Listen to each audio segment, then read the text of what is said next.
One man is being victimized by our own government. One man whom they fear, yet whom millions love. One man who is willing to take the poison arrows of lawfare. One man whose voice has been taken away by a corrupt judge operating in a corrupt system. One man who has been ridiculed and insulted. One man who refused to back down. One man who refused to back down. One man who refused to back down. One man who stands between us and them. One man that wants to see America protected again. One man who wants to see America prosper again. One man who understands that a man is a man and a woman is a woman. One man who understands and protects the blessing of life. One man who wants to restore American exceptionalism.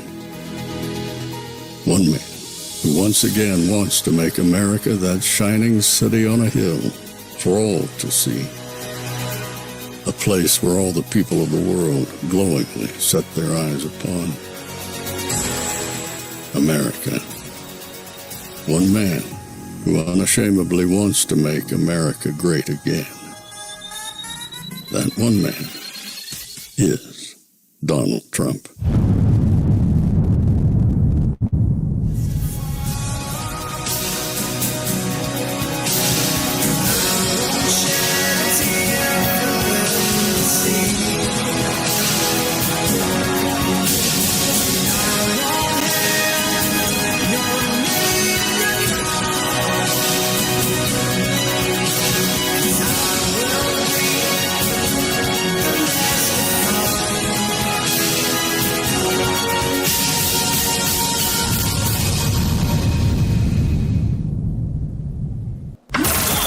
This is Fanfare with Barry Cunningham. How y'all doing tonight? Yeah, so Robin just texted me that we've got a severe thunderstorm alert. So hopefully I stay on and nothing happens and we can get this show in here. Oh, that's SV. He's got one in his area. Bless you guys if you're in Virginia and you've got a severe thunderstorm alert. That being said, we're not going to be here too long. This is pretty much a recap of what you've seen today. And I've got my phone here because I'm looking at a site that has some of the best ways, or not best ways, best quotes from President Trump's Art of the Deal.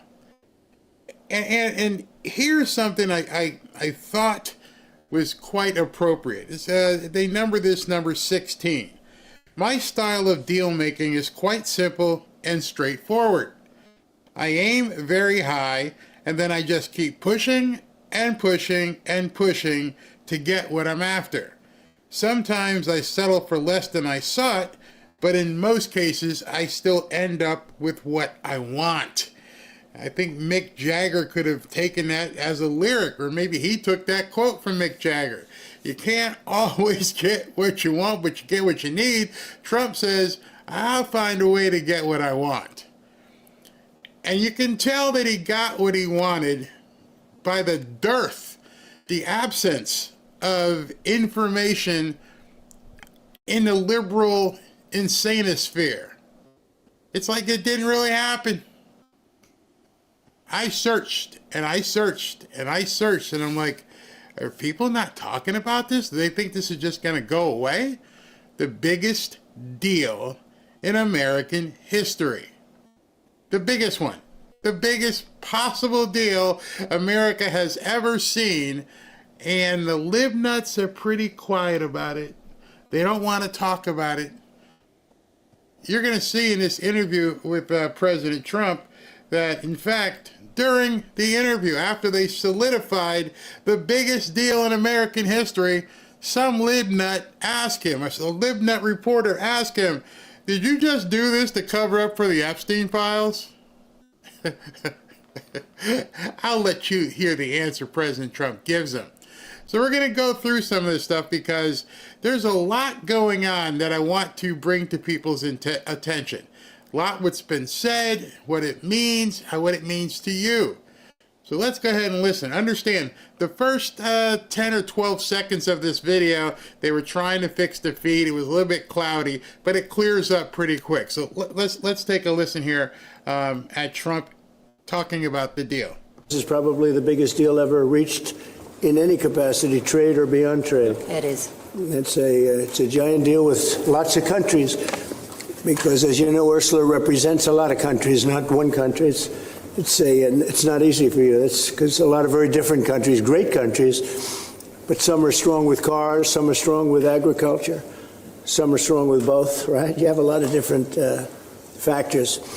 So we're going to do the following. The European Union is going to agree to purchase from the United States $750 billion worth of energy, $750 billion worth of energy. They are going to agree to invest into the United States $600 billion more than they're investing already. So they're investing a large amount of money. You know what that amount of money is. It's very substantial, but they're going to invest an additional $600 billion. They're agreeing to open up their countries to trade at zero tariff.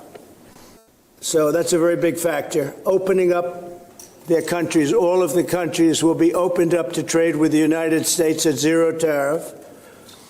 And they're agreeing to purchase a vast amount of military equipment. We don't know what that number is, but it's the good news is we make the best military equipment in the world, so sort of you have to do that. I mean, until somebody tops us, which is not going to happen. We're way ahead of every other country in terms of the quality of the military equipment. You saw that recently in Iran, and you see that, unfortunately, you see that often for all the wrong reasons, right? So those things are $750 billion, $600 billion, opening up the country. We are agreeing that the tariff straight across for automobiles and everything else will be a straight across tariff of 15%. So we have a tariff of 15%. We have the opening up of all of the European countries, which I think I could say were essentially closed. I mean, you weren't exactly taking our autos, you weren't exactly taking our agriculture, and then you would have smaller things, but for the most part it was closed. And now it's open. It's open for our companies to go in and do a good job with it. I think you'll like them. I think you'll like it. And we will, very importantly, they'll be investing a lot of money, but the military is a big number, but that's one number we're not determining. It's going to be whatever it is, but they're going to be purchasing hundreds of billions of dollars worth of military equipment. They're very important. They're going to purchase $750 billion worth of energy. So that's going to be great. And $600 billion worth of investments into the United States over and above what they have. So, and I think that basically concludes the deal. I mean, those are the... All right, so big, giant numbers. Giant numbers. Numbers too big for most people to comprehend. But, so let me take them one at a time and try to bring them to you. Not saying you're stupid, but a lot of people couldn't even fathom what he just said. First and foremost, the Europeans are going to have a 15% tariff of everything they send this way. However, we won't have anything. We have zero tariffs on stuff going into the European Union, meaning American manufacturers, American companies, American producers can now sell to the European Union, which includes a whole lot of countries. A whole lot. You can look them up. It's some of the it's the biggest countries over there. And so now it has completely opened that market up. What does that mean? It means American companies are going to find different avenues and more ways to prosper because they now can sell into a very, very big market. It's wide open. You have a cup company, you have a lighting company. I'm just looking around my room here and saying, okay, there's all kinds of things now that Americans can make and sell to Europeans without paying any tariff. And then you get people who say, I don't know what's in it for me. I'm going to talk to you about that in a second. I guess we can talk about it now because, I saw this comment and it kind of just pisses me off when I see stuff like this. When people look at it from an intrinsic position and don't understand what it all means, they end up looking very stupid, or even worse, they end up revealing who they really are, their communist ways. I mean, this one guy out here was saying something, and I'm trying to see if I can find it real quick here. But he said middle-class families aren't, quote, going to get, let me show it to you, I'm sorry. Let me make sure I can bring it on the screen here. Middle-class families aren't going to get a thing from Trump doing business with Europe. There's a couple things wrong with what this gentleman just said, or woman. And, except for the privilege of paying tariffs, and tell me how much money middle-class families get from tariffs.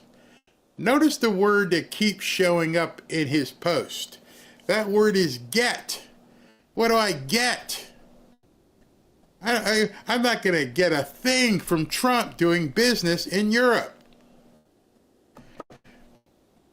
Number one, it's not Trump doing business in Europe, it's American companies.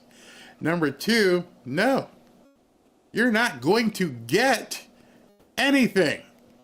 Zippo, zilch, F off. Nobody owes you anything, and because of that, you get nothing. However, you are now part of the recipient from the American people who have the opportunity to earn more. Notice that difference? Am I getting anything? No, this ain't Christmas. This is the part where you realize there is no Santa Claus. This is the part when you realize somebody had to go out and buy the gifts that are under your tree. You know, the stuff that people gave you. Somebody had to earn the money to pay for that. Now, hopefully you're an adult and you realize you don't get shit.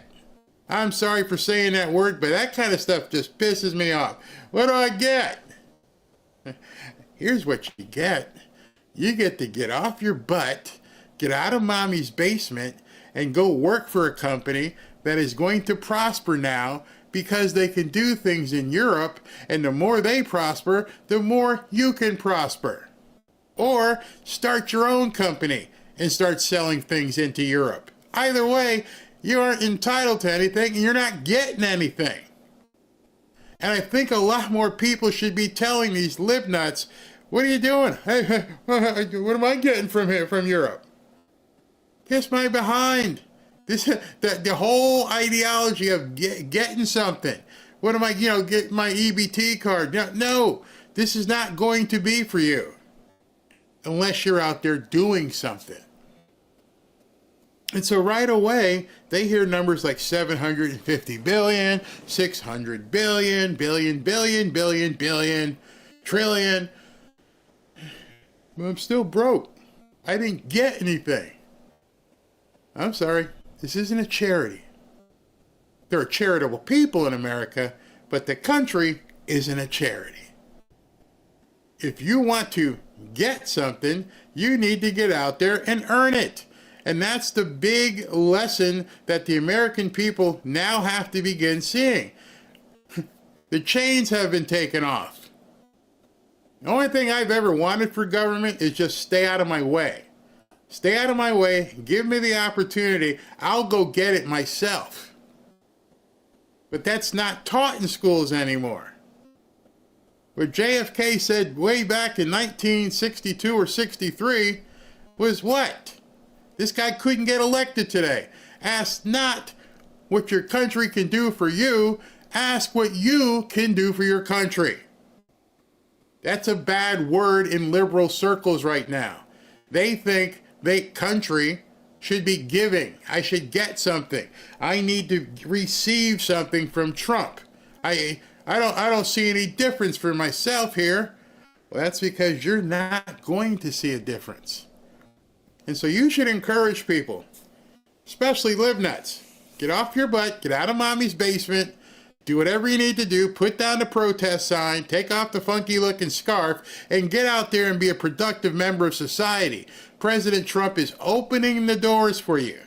There is no more craziness where you can't do this or you can't do that. My gosh, I saw a guy in a dress with a beard selling products in Ulta beauty stores. What a country. What a country. I watched Dylan Mulvaney sell beer badly. What a country. Now Dylan Mulvaney's going to be in a movie dressed as a woman. What a country. At least, and even though you guys are like, don't talk about Dylan Mulvaney, at least Dylan Mulvaney is earning money. I mean, at least I can give him that much. As horrific as his entire persona is to me, I'm like, hey, he ain't sitting home.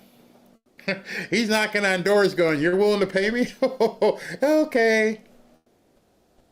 So if he can do it, if he can recognize I have a niche here and I can make some money and these people are willing to pay for my insanity, have at it. I'll keep doing the dance if they keep paying me. Meanwhile, you got idiots like this who are saying, I didn't get anything. See, there's some liberals, and I said it in an earlier show today, who should just say thank you. Stop complaining about Trump and start saying thank you. Your ability to prosper does not have anything to do with your political party. It has nothing to do with your gender. Doesn't really matter who's in your bedroom. You could be the gimp from Pulp Fiction. It doesn't matter.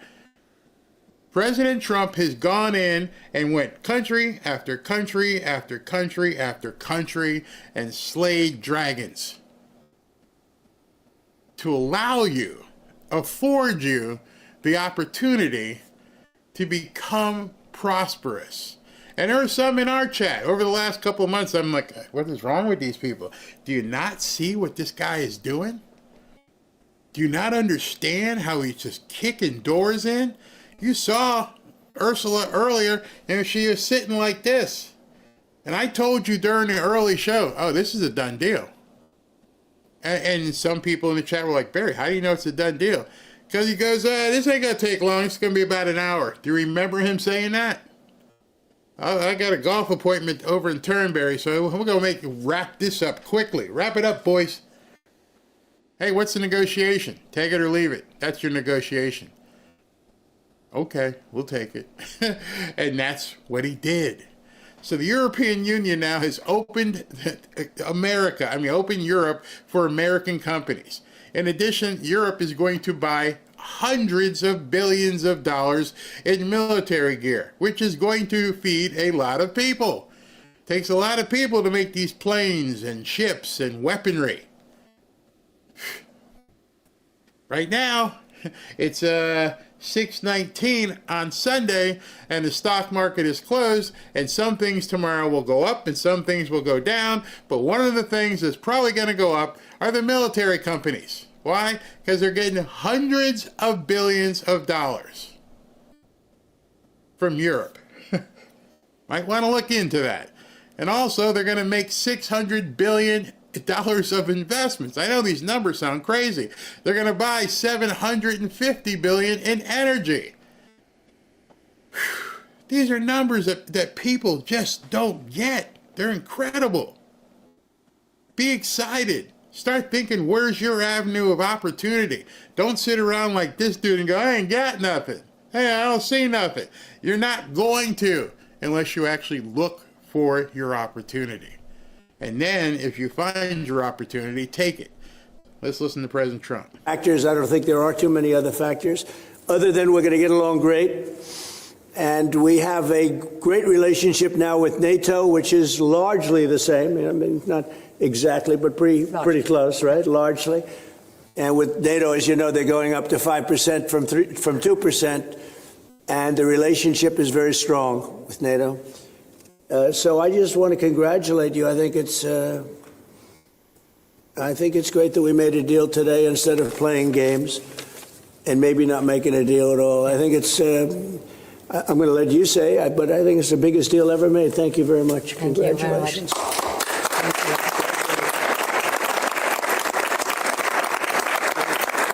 Yeah, thank you.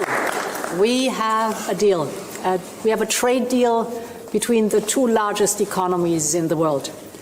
And it's a big deal. It's a huge deal. It will bring stability. It will bring predictability. That's very important for our businesses on both sides of the Atlantic. It's 15% tariffs across the board, all inclusive. The investments Mr. President just described that going to go to the United States and the purchases over there. Indeed, basically the European market is open. It's 450 million people. So it's a good deal. 450 million people collectively in the EU will now have complete open access to American products. 450 million. I think I got to figure out something to sell because wow. It's incredible. It's a huge deal. Yeah. It was tough negotiations. I knew it at the beginning, and it was indeed very tough, but we came to good conclusions for both sides. So again, congratulations and many thanks. Thank you very much. Thank you. Do you have any questions, please? All right, so I'd like you to hear this first question. I think it's the first question. If it's the first question, you'll hear it. The reporter can't even imagine what happened. At some point, what did you give up? I think that's the next question. I hope I'm not wrong. How did you come to a deal so quickly? Did the European Union come there and get it? I think we both wanted to make a deal. You said something that is very important. It's going to bring us closer together. I think this deal will bring us very close together, actually. Sort of, it's a partnership in a sense, but it's a very good point, and it's something that's very important. But was there one issue that you needed to get over the hurdle? No, we had 4 or 5. No, not pharmaceuticals. I mean, we're going to be, as you know, a lot of companies are coming into the U.S., and that's unrelated to this deal. But it's, I think this didn't just start today. We had a meeting. I wasn't sure. I said 50-50. I think you probably felt the same thing. But this started months ago, this negotiation. So we knew pretty much what we were getting into, and we were able to make a deal that's very satisfactory to both sides. So it's a very powerful deal. It's a very big deal. It's the biggest of all the deals. It will be the biggest of all the deals. So we're very honored to have done so. And your staff has been fantastic, and they worked together long and hard. They worked hard and long, and many thanks to the teams on both sides. There was, as I said at the beginning, a heavy lifting you had to do. But many thanks also for the talks we had many times on the way to our goal. And now we made it, and that's good. That's really good. Anybody else? Yes, ma'am. I have a question for the EU, Mr. President. What are the U.S. concessions? What is the U.S. giving up in the deal? All right, so that's the question. That was the one. I thought it was the first. It was like the second or third there. What did the U.S. give up? That's what she had to ask her. This deal is crazy. It's just not a deal. It's a complete domination. something must have happened, because remember, before they started talking about the deal this morning, they both said, it's about 50-50 shot here. We have a 50-50 shot of making a deal, which means usually there's a couple things in the deal that have to be worked out, but it went from 50-50 to, oh my gosh, you went supplicated in front of Donald Trump. You got completely dominated. I don't know what he said. I don't know what she said, the tough negotiations, but even the press can't even believe it. I'm like, what you guys give up? They can't even understand. What did she's asking Ursula what President Trump gave up. What concessions did he make? So the starting point was an imbalance, a surplus on our side and a deficit on the US side. And we wanted to rebalance the trade relation. And we wanted to do it in a way that trade goes on between the two of us across the Atlantic, because the two biggest economies should have a good trade flow between us. And I think we hit exactly the point we wanted to find. Rebalance, but enable trade on both sides, which means good jobs on both sides of the Atlantic, means prosperity on both sides of the Atlantic. I don't know if it's one of the quotes there, but you just learned something else about the art of the deal. Let the other person save face. She just said, we were upside down. The United States wasn't getting what they were supposed to be getting. We were too greedy, and we wanted to see some balance.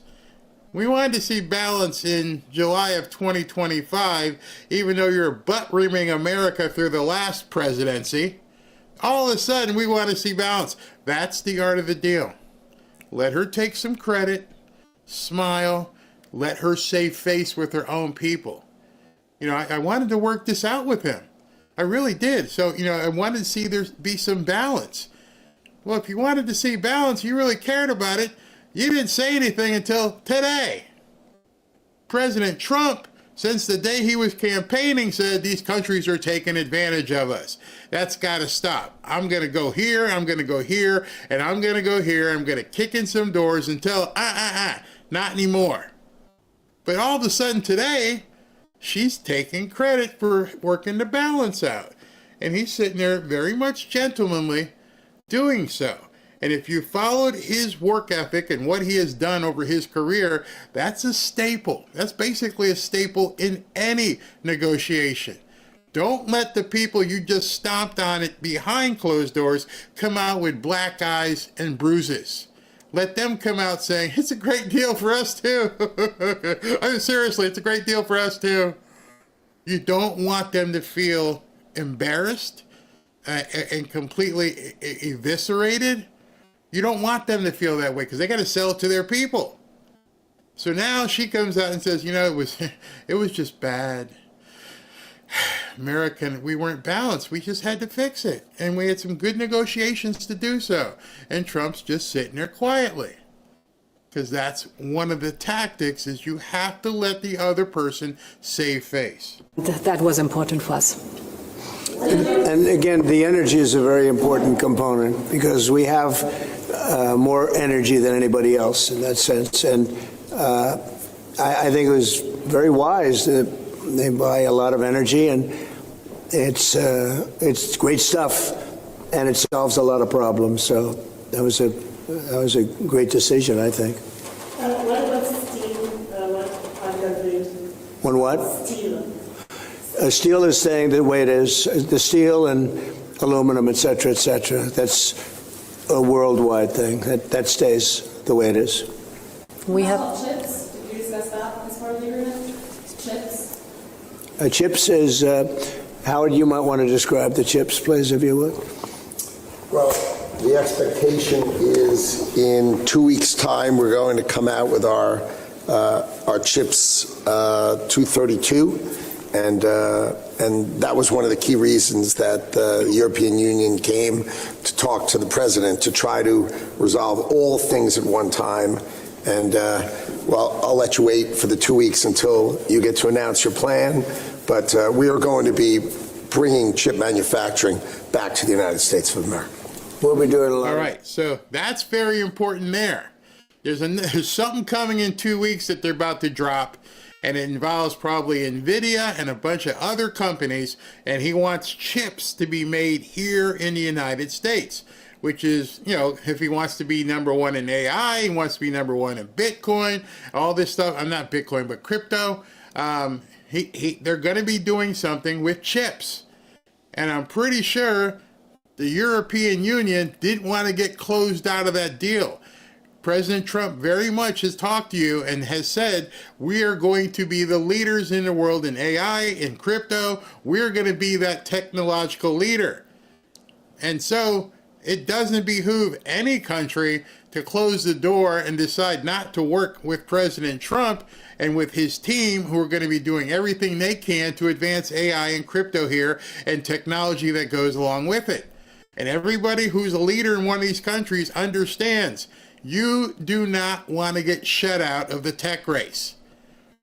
I would almost wager that $500 or $600 or $700 billion is a drop in the bucket for what these chips, AI, and crypto will mean for these countries moving forward. So it's really important at this point, because he starts talking about the chips. We got something in 2 weeks we're going to tell you. I can't even imagine how big of a deal that's going to be.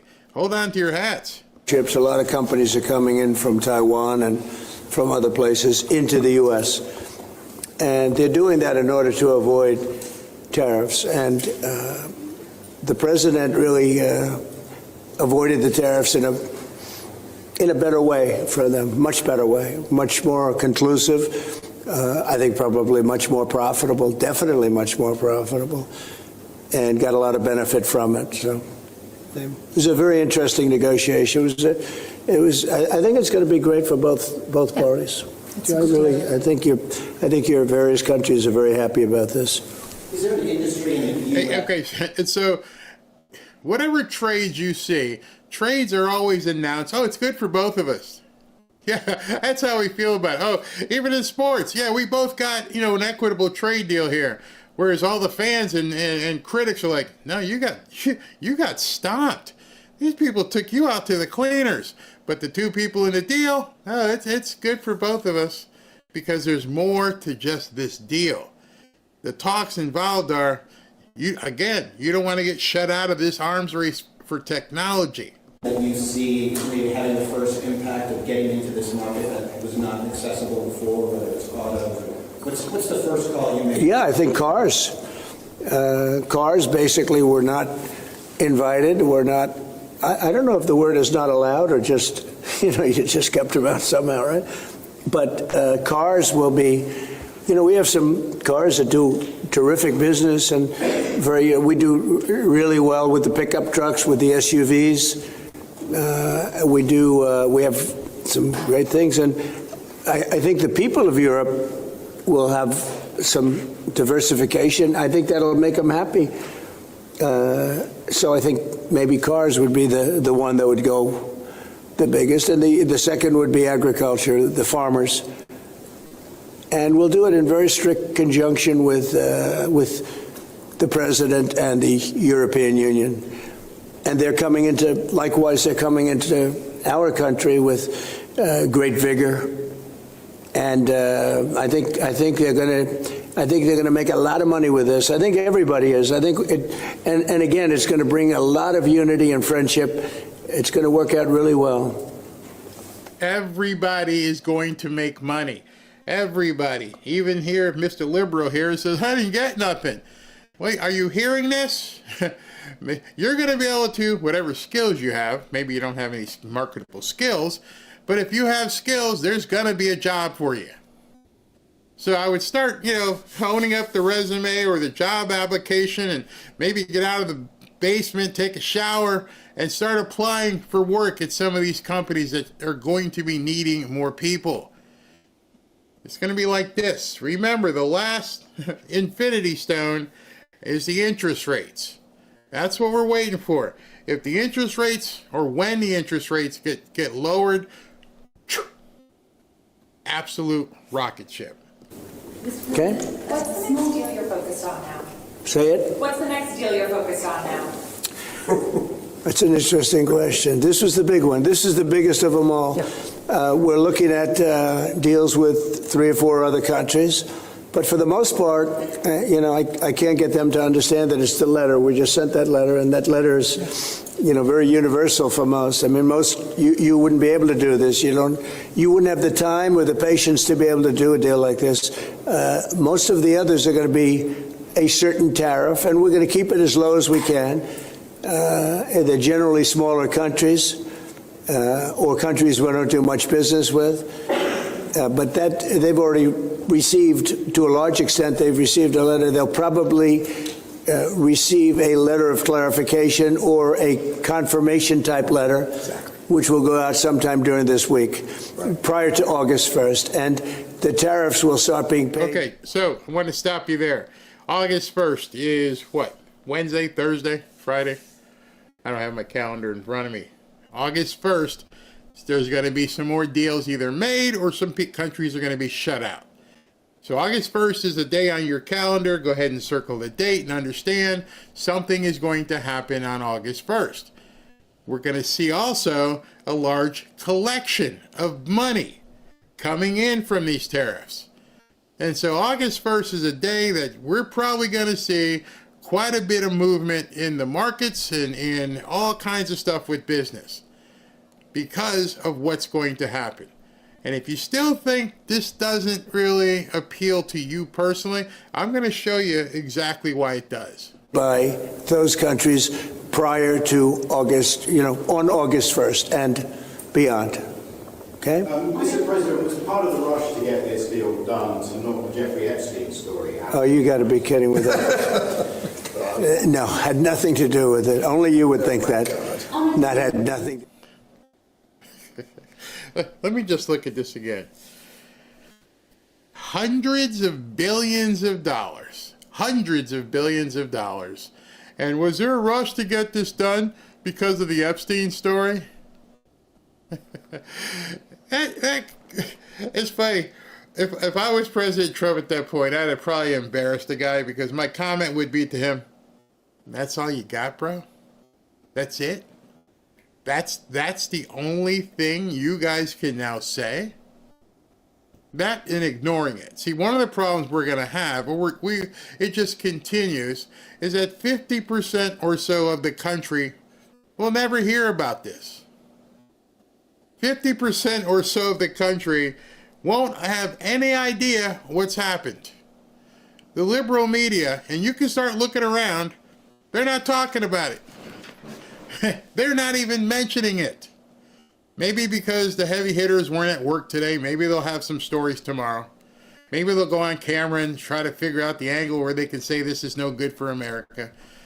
But they're running out of, I don't want to use that word, but they're running out of abilities and methodologies to attack Trump. They flew all the way over to Scotland. These reporters were on Air Force One, and they show up and they see something. They see another world leader talking about how we did a great deal and we spent hundreds of billions of dollars of commitment to the United States. And this idiot says, "Did you do this because of Epstein?" That should make Trump smile, and it kind of did, because it was sort of like, that's it? That's all you got? Seriously? That's the best punch you could throw at me? I know I'm in good shape. You ever get in a fight and somebody hits you and you realize, that's it? Run. Because you get in a fight with somebody and you've seen like the movies where the big guy gets whacked and nothing happens and you're like, oh, yeah, that's what's just happening in the media. They took a shot at President Trump, not figuratively, figuratively this time, took a punch, and they got nothing. That's it. That's it. Imagine that. Right now, 6 months into his presidency, and he has rendered them completely feckless. They had nothing. The Democrat approval, out the window. The reporters, nobody's watching. Nothing. Done. Forget about it. Epstein? Yeah, good luck with that. That is the white flag at this point, people. Now you know there is a white flag in the media. To do with this. Which is good for European business and American business. Businesses in this country, particularly small businesses, are closing at a record rate. And you'll see the Prime Minister tomorrow, Kristana. What does he need to do to help British business in this country? I think everybody's going to be happy with this. The Prime Minister of the UK, while he's not involved in this, will be very happy because, there's a certain unity that's been brought there too. We have a separate deal with them, but I think he's going to be very happy to know. Look, he's friendly with all of you. I think he's a very good man, and he's going to be very happy to see what we did. I think UK is going to be very, very happy. Thank you all very much. Appreciate it. Thank you. Thank you. Billions, hundreds of billions of dollars. And the best that they could come at him with is something about Epstein. That should tell you a lot. Hey, let me take a second and tell you a little bit about this new product I've been pushing. Let's talk about testosterone and some things I've been hearing that honestly blew my mind. After age 30, men lose about 1% of their testosterone every single year. By 50, you could be running on half the testosterone you had in your 20s. If you see the video going around about Eric Swalwell, I think his testosterone had left his body a long time ago. If you haven't seen it, he's trying to show himself bench pressing some stuff, and it's like 100 pounds, 130 pounds, and he's trying to make it look manly. That's some serious low T. That's some serious low T. And here's the stuff about low T that nobody wants to talk about. It doesn't just affect your muscles or your sex drive. It impacts literally everything. Your brain fog, that's low T. Can't sleep but always exhausted, that's low T. That weird anxiety and irritability, always mad, yep, testosterone helps regulate your mood too. Maybe that's why Eric Swalwell is always pissed off. A study published in the Journal of Clinical Endocrinology found healthy testosterone levels are important for metabolic and cardiovascular health. Now here's where it gets really interesting. Sculpt Nation's Test Boost works by supporting your body's natural testosterone production, not replacing it. It includes proven ingredients like zinc, which is a good binding agent, and ashwagandha, which research shows help your body produce testosterone on its own. What I appreciate is they're not claiming it's some miracle cure. It's designed to support your healthy lifestyle because there's no magic pills. You got to have a healthy lifestyle. You got to have a good diet. And of course, you got to exercise. So it gives your body the tools it needs to fight back against the age-related decline we all face. If you're curious, they break down all the research at trybundle.com/science. It's worth checking out if you're over 35 and feeling a little bit, off. Visit https:/sculptnation.com/Barry right there on the screen right now, where my viewers can receive a special discount today. All right, you guys got to go ahead and get some of that, especially you guys out there. There's so much for us to live for right now. Enjoy it. Get your vitality back if you've lost a step or two. All right, let's take some comments before I get to the next part. Yeah, SBA is a hell of a lot more productive than the President Biden vacation. Oh my God, weekend at Bernie's. Yeah, President Trump's out there playing golf all the time. At least he's playing something, that's for sure. Well, I guess PETA getting involved, cuss persons are wearing shoes, getting shoelaces stuck in their teeth. I don't know what that means. Blue Nose Job Bob says, I'm a testosteronous Rex. You go, boy. I moved pretty quickly when the neighbor called and said my pool hose sprung a leak. Release the Epstein files. Oh, yeah, that's what we're all waiting for. Can't wait. Oh, yeah, that can't wait. Anyone notice in the movie Home Alone in the Trump scene? What's his name? Macaulay Culkin asked Trump where to find Epstein. Check it out. Nope, I have never seen that. I don't think that's it. When speaking to young people, I let them know how much this means to their future. It's a great comment. The problem I see with that is that a lot of young people don't want to know how their future can be better. They've been completely brainwashed by the left and by the media into the whole ideology of let government take care of you. That's really, really messed up. It's taking their aspiration, their inspiration, their motivation away from them. That's it. That's it. And they don't realize the world available. And it's also hurt some Republicans. There's people in the chat who'll be like, yeah, I'm not willing to do that or learn this or do anything else. So I want to show you something because I thought this was a great post. It's rather long, so I won't go through the entire thing. I'll go through the headings of it so you guys can begin looking yourself at it. And this guy was into it with that person who is, I didn't get anything. So he's like, here's what you get. 1, tax cuts and deductions. The one big beautiful bill act passed in 2025 extends the 2017 Tax Cuts and Job Act, making lower tax brackets and revised income thresholds permanent and preventing an automatic tax hike for middle-class taxpayers. And it also introduces new deductions for tip workers, overtime, and all that stuff. You get something there, aren't you? Oh, but you have to be working to understand how this stuff and the tax credits and tax deductions actually help you. So by saying I don't get anything pretty much tells the world you're a deadbeat. Because everybody up to a certain income level is going to find a lot of benefit with what President Trump is doing. All right, so let's continue. Second note. Economic growth from tariffs. Trump's reciprocal tariffs announced in 2025 aim to address trade imbalances with Europe and other regions by imposing tariffs matching those foreign countries place on U.S. goods. The goal is to protect American industries, potentially boosting domestic manufacturing jobs, which could benefit the middle-class workers in sectors like automotive or tech. More jobs is what you get more money. A better job. Instead of working pouring coffee at Starbucks, you might be able to get a job that's even more. So when they say I'm not getting anything, well, that's not, you're not looking or you're not trained. Like Mike Rowe says, what they say, 500,000 electricians are going to be needed in the next couple of years. 500,000. Did that kid know a trade?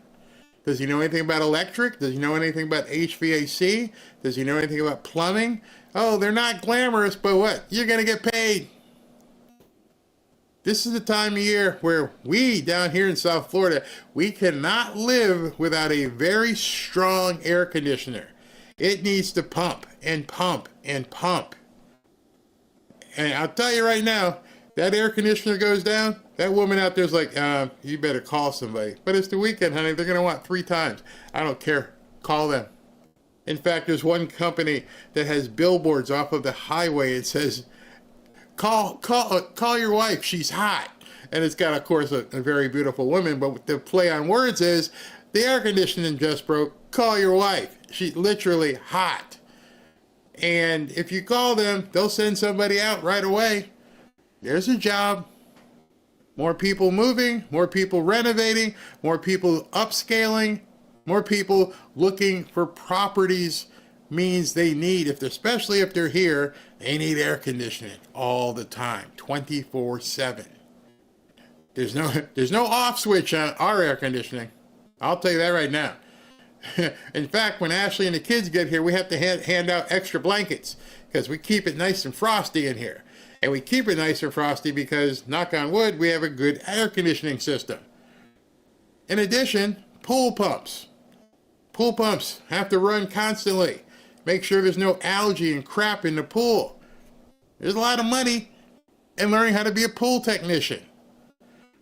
And so when we see these kind of people who make these kind of statements, and you get the whole, we're not going to get a thing. We're not going to get a thing from Trump doing business in Europe. You're not supposed to. You're supposed to get your ass out there and earn it. That used to be a motivation for all of us, especially if you weren't. I don't know. Do this guy ever think about dating somebody? I mean, you're going to need some money to take the woman or whoever out. And then, you might get married, and guess what? She's going to want someplace to live and food. It amazes me when I see young people, I think it's young, say, we're not going to get anything. Can you imagine being with a spouse, a girlfriend, a boyfriend, or whatever, and say, we can't eat today. Why? I didn't get anything from Trump. You're going to be alone. No matter which way things swing, you say that to somebody you're with, hey, listen, I didn't get anything from Trump. You might have to look at some ramen tonight. Where you going? What? Oh, she's gone.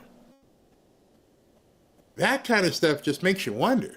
Are these people seriously just living in hovels? Have they completely detached from life because they're looking at getting something? How do you even say that to another person? Hey, I can't feed you tonight. Why? I didn't get anything from Trump. Whew.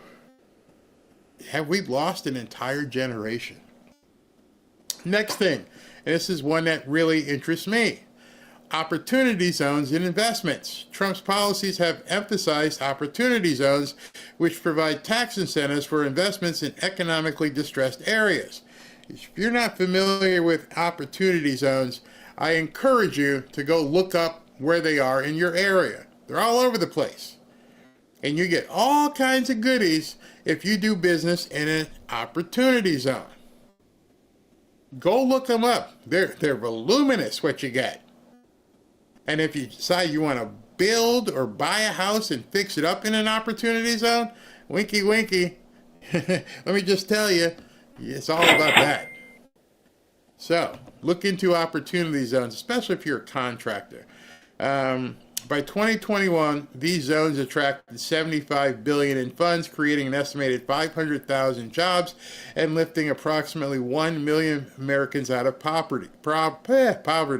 Middle-class families in these areas could see increased local economic activity, higher property values by 1.1% in opportunity zones, and many more job opportunities. So I encourage you, if you, I wonder if I can, let me take a second and show you the website. Because there's information everywhere if you're willing to look, if you want to take the time to understand what's available to you on a local, regional, or national basis. All right, let me show you where opportunity zones are. Where is it? All right, so if you go to the Department of HUD website, this is the, wait a minute, let me bring up the other window so it's bigger. All right, so this is the HUD website, and it's got opportunity zones. And if you went across the map here, you see all those things there in yellow? Those are all opportunity zones. So I'm in Florida. If I come over here and look at what's available in Florida, let me zoom. Does it have a zoom on here? Not sure if there's a zoom, but what you can do is come down here and select your state. Let's go to Florida. New map shows up, and where's the new map here? Oh, map of quality. I hope it shows up because in this window. Here. All right, so these are all the opportunity zones in Florida, and it gives you the exact tract, so you can even look these up in your property appraiser site. Here's a whole bunch in Broward, and there's going to be a whole bunch down here in Palm Beach as well. And look at all the ones in Miami-Dade, Orange County, and Palm Beach County. These are all opportunity zones. And so if you go back and look at the opportunity zones, let's see if we can get this map to work here so you guys can see this. All right, so is it interactive? Okay, I can zoom. There we go. There you go. Now you can zoom. Now you can look at the map and actually see where the opportunity zones are. So I'm all the way drilled into the various areas around here. Our big one here is in Delray. I already know that. I've made videos about it. I will show you videos where I looked at doing stuff in Delray and what I found. And it's amazing. See, there's no opportunity zones here in Boca, and there's probably not a whole bunch in some other areas. There's a lot in Fort Lauderdale down here, but this one here, Delray, yeah, it tells you the streets and everything. All right, so if you zoomed into this area in Delray, you could see it's bounded by Lakeside Road. On the north, it's bounded by, I believe it's Linton Boulevard. Yep, Linton Boulevard on the south. And where's this other one here? This is Dixie on the east. And I forget what the one on the west is. What street is that? Oh, it's 95. It goes right by the highway. So all through here, all the real estate in here has special incentives. If you buy a house in here and you renovate it or you rent it out to somebody, the government is going to get you all kinds of incentives to do so. So if you're in real estate like I am, you look at property in this area and you can see what makes sense. You can take that map and do it in anywhere you live and see which opportunity zones are out there, and then you can look at the different HUD programs available to buy a house. Talk about you didn't get anything? Yeah, you are getting something with Trump. Opportunity zones have been around a while, a long while, but now you have even more, quote, opportunity to do something with them. And there's all kinds of loan programs. I mean, when you look at this website here, you can see here investors, local leaders, news, opportunity zones, best practices, resources. If you click into the resources, you're going to find everything in here. Rural opportunity zones. How do opportunity zones work? Okay, it got cut off. Hold on, so you guys can see this. I don't want to spend a whole lot of time. But, okay, there you go. Look at all these different resources you can go through. The legislation, maps, tax cuts and job acts and everything else. I'm the wrong person to tell there's no opportunity. I'm the wrong person to discuss anybody who's got some sort of insanity going on with them is that they can't make any money in the Trump economy. They call it opportunity zone for a reason. You just have to know where to look. Let me stop and take some comments here.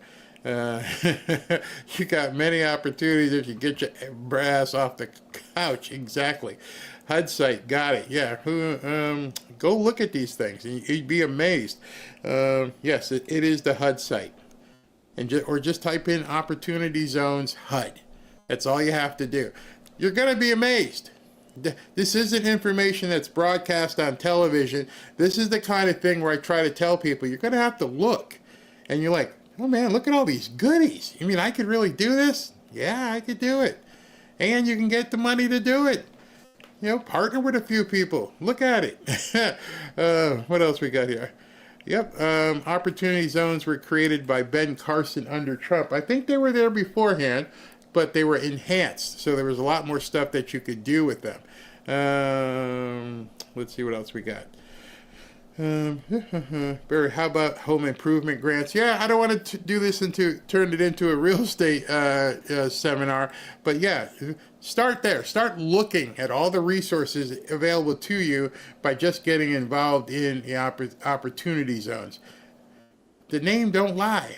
Opportunity zones. All right, so let me continue with this guy. Next thing is the wage growth and job creation. Data from Trump's first term shows middle-class family income rose by nearly $6,000, with real wages growing nearly 5% in the first 2 years after the 2017 tax cuts. The unemployment rate hit a 50-year low of 3.5% in 2019, with more job openings than unemployed people. That means it worked. You got more jobs than there are unemployed people. We need more workers. We need more people who can actually do the jobs that are available. You still think that you're not going to get anything from this Trump deal? No, that's a defeatist attitude. The man's over there kicking butt and taking names, and you're back here going, I'm not getting anything. Sick. Absolutely sick. This is a big one. Relief from regulatory costs. Trump's deregulatory agenda, including reforms in energy and housing, is projected to save the average American family $3,100 once fully implemented. These savings could ease financial burdens for middle-class households, allowing them to allocate funds to other needs like education or health care. So when they say it's only millionaires and billionaires, they're lying. They don't explain to their, I won't say constituents, they're zombies, how they can become more productive, how they can be enhanced by this prosperity. I speak about prosperity not from like a Joel Osteen type thing and just like, oh, maybe if I pray enough, it'll just drop on my head. No, I think God gave you a brain. And that brain is go do what you need to do to make sure that your family is fed. That you're not sitting there just waiting for food stamps. And now we've got a president who's doing that. You don't have to rely on food stamps. But that's not the really good part. The really good part is coming up. I'm going to tell you the really good part, and you're going to be like, seriously? and in order for me to tell you the really good part, I've got to take you back a little bit. And, back to July or so. Because if you're not remembering what happened in July, then a lot of the stuff that you're seeing right now isn't making a whole lot of sense in terms of how it relates to you. Obviously, the libnuts don't get it. But when we get done tonight here, I hope that you'll be able to go, I see it now. I see what's coming. And then as you hear that part, you're going to say, and it's only been 6 months. All right, so after they had the handshake and everything else, Ursula did her own press conference. Check out this nugget. When I saw you at the start, I thought, doesn't look like a happy couple, you two sitting there. So how were the negotiations actually in this last hour? Was it difficult, or was it actually just rubber stamping which already had been prepared? No, it was very difficult because we started far apart from each other. It was tough, fair, but it was tough, and therefore, rightly so, you saw the tension at the beginning. So we had to work hard to come to a common position, and till the very end, as always in negotiations, you don't know whether you'll find the landing point, the landing zone at the very end, or whether it crashes. So it was tough, but in the end, as we... Did you compare, if you remember, look at her face compared to how President Trump and Howard Lutnick and the guys looked. It was tough. Yeah, it was tough. he whack, whack, whack. It was more tough swallowing what was going to happen. You had to take your medicine. You had no choice. Except we now know President Trump's letting you, save some face. But you can tell in her face, when you are far apart in a negotiation, you don't get it done in an hour. President Trump called it. He called his shot. He goes, yeah, it's 50-50, but I got an hour to get this done because I got a tea time in Turnberry. And I can't miss this like I missed some other stuff because I ain't wasting no time with these people. So I need to have this wrapped up in an hour. How do you go into a complicated negotiation telling people ahead of time, I'll be done here real soon. I got a tea time. Isn't this a little bit more important? I'm out. I'm out, okay? Just let you know. He called his shot. We're going to get it done. Yeah, it looks like it's going to be tough. Whatever he said when he went in that room, he got it done in under an hour. We were successful. It's good and it's satisfactory. Yeah, it's satisfactory. Yeah, exactly. So much going on. Let me see what New York Post. These guys, they posted something that was, all over X because people were completely ticked off about it. Let me show you what they wrote. This is the New York Post. Trump strikes biggest deal ever made with EU. Europeans will pay 1.6. All right, look at the number here. Because a lot of people were taking snippets. They were like, oh, it's 550. No, okay. Listen to the number. We'll pay 1.6 trillion and bend over and take 15% tariffs. How you go into a meeting and go, like Michael Corleone, not only do I expect you to give me the license for the casino, I expect you to pay it out of your own damn pocket. That's what Trump did. I don't only expect you to give me 1.6 trillion, but I expect you to pay me 15% to have the pleasure of coming into the United States market. That was a Michael Corleone moment if I've ever seen it. Those of you who hadn't seen The Godfather, you can fast forward to that scene, but there's a senator who comes into the Corleone office and tells Corleone, you guys are finished here. You don't have the muscle. You can't have a casino license, okay? And he goes, I'm going to let you think about it for a day. He goes, I'll tell you my answer right now. Not only are you going to give me the license, but you're going to put up your own money for the license for me. And the guy goes, a little while later, he put it up. He did it. He got the license. That's exactly what just happened. You're going to pay me $1.6 trillion and you're going to give me a 15% VIG for the pleasure of doing business with me. Let that chill with you for a second.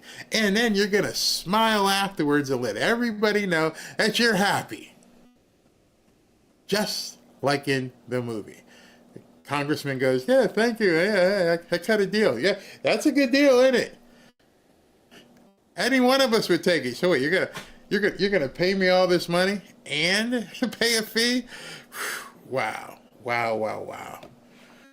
You guys have seen the movie, you absolutely know what I'm talking about. Boom. $1.6 trillion. He's been negotiating deals most of his life. This ain't his first rodeo. Not at all. Not at all. This will make it even. The other countries will think they have the right to screw the United States financially. Not anymore. Now understand that number.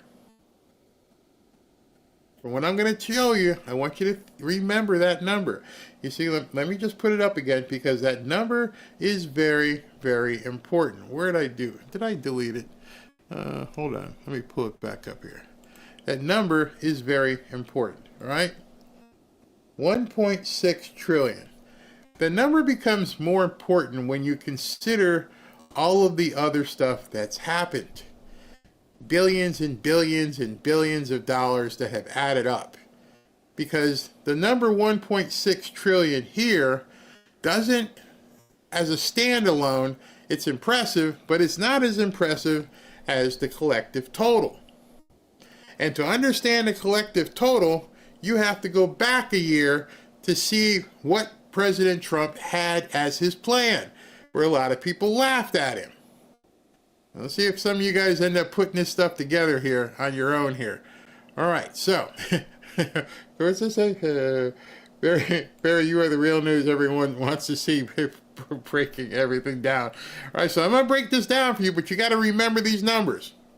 The gazillions and gazillions that they've already got in, and then, Japan comes in with 550 billion, and now the European Union comes in with 1.6 trillion.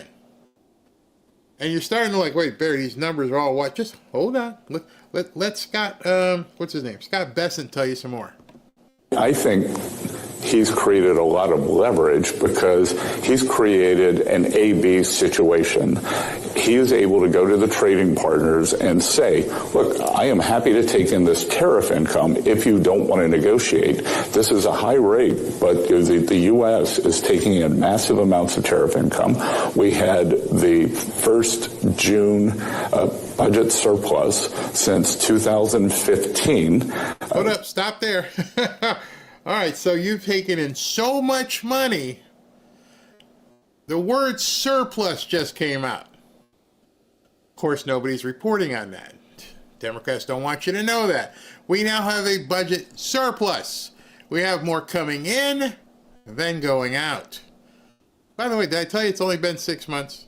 Okay, just so you remember, it's only been 6 months, and he's got the first budget surplus in 10 years. This country doesn't run on a surplus. This country doesn't even run on a balanced budget. We're always in the red. That's what the Democrats do. They run things in the red. They don't care. They just keep borrowing and using and spending your money. And here we are 6 months into the term, and we're already at a surplus. Now, a surplus means you have more than you're spending. But at the same time, it's not your money. How can you have a surplus of money that's not yours? You know, if you running your family, you always have to have a surplus. You can't be underwater. If you're underwater, then the bill collectors start calling in the people knocking on your door and stuff. So you like having a surplus, but that's your money. How does a government manage a surplus? Have you ever thought of that? No, probably not, because we ain't never doing it. We're always upside down. The Democrats stay that way. We need fair share. We need more of your money. You know how they always say, oh, we got to raise taxes. Oh, we need to raise capital gains taxes. Oh, we need to raise capital gains taxes on gains you haven't even realized yet. I'm like, what are you talking about? We just have to keep feeding this furnace of money. And in 6 months, Trump's like, I got more money here than we know what to do with. Except you have to figure out what to do with it. And if you're in a surplus now, with interest rates high, with your debt payments high because of the interest rates, what happens with that surplus when the interest rates lower? When your credit card interest rate is lower, you have more money. You don't have to pay out as much. Do you remember what the number was for what Trump was saying? If you lower the interest payments by 1 or 1.5 points, we're going to save trillions. Wait a second. We're going to save trillions in interest payments. Yes. We already have a surplus. Yes. And it's only been 6 months. Yeah. Hold on to your pants here. Last month. We reported it this month, and so we are taking in substantial income. So President Trump is creating this leverage by saying, if you don't want to negotiate with me, I've sent you a letter with a high rate. Have at the high rate, or come and negotiate in better fashion. Because I'll tell you, what was fascinating for me, and this was President Trump at his best, was the Indonesians came with what I thought was a very good offer out of the blocks. President Trump kept pushing them. He raised the reciprocal rate when he said... Wait. Did he say he kept pushing them? Oh, wait a second. Let me go back to what I said at the beginning of the show. Because he kept pushing and pushing, huh? What did he say earlier? My style of deal making is quite simple and straightforward. I aim very high, and then I just keep pushing and pushing and pushing to get what I'm after.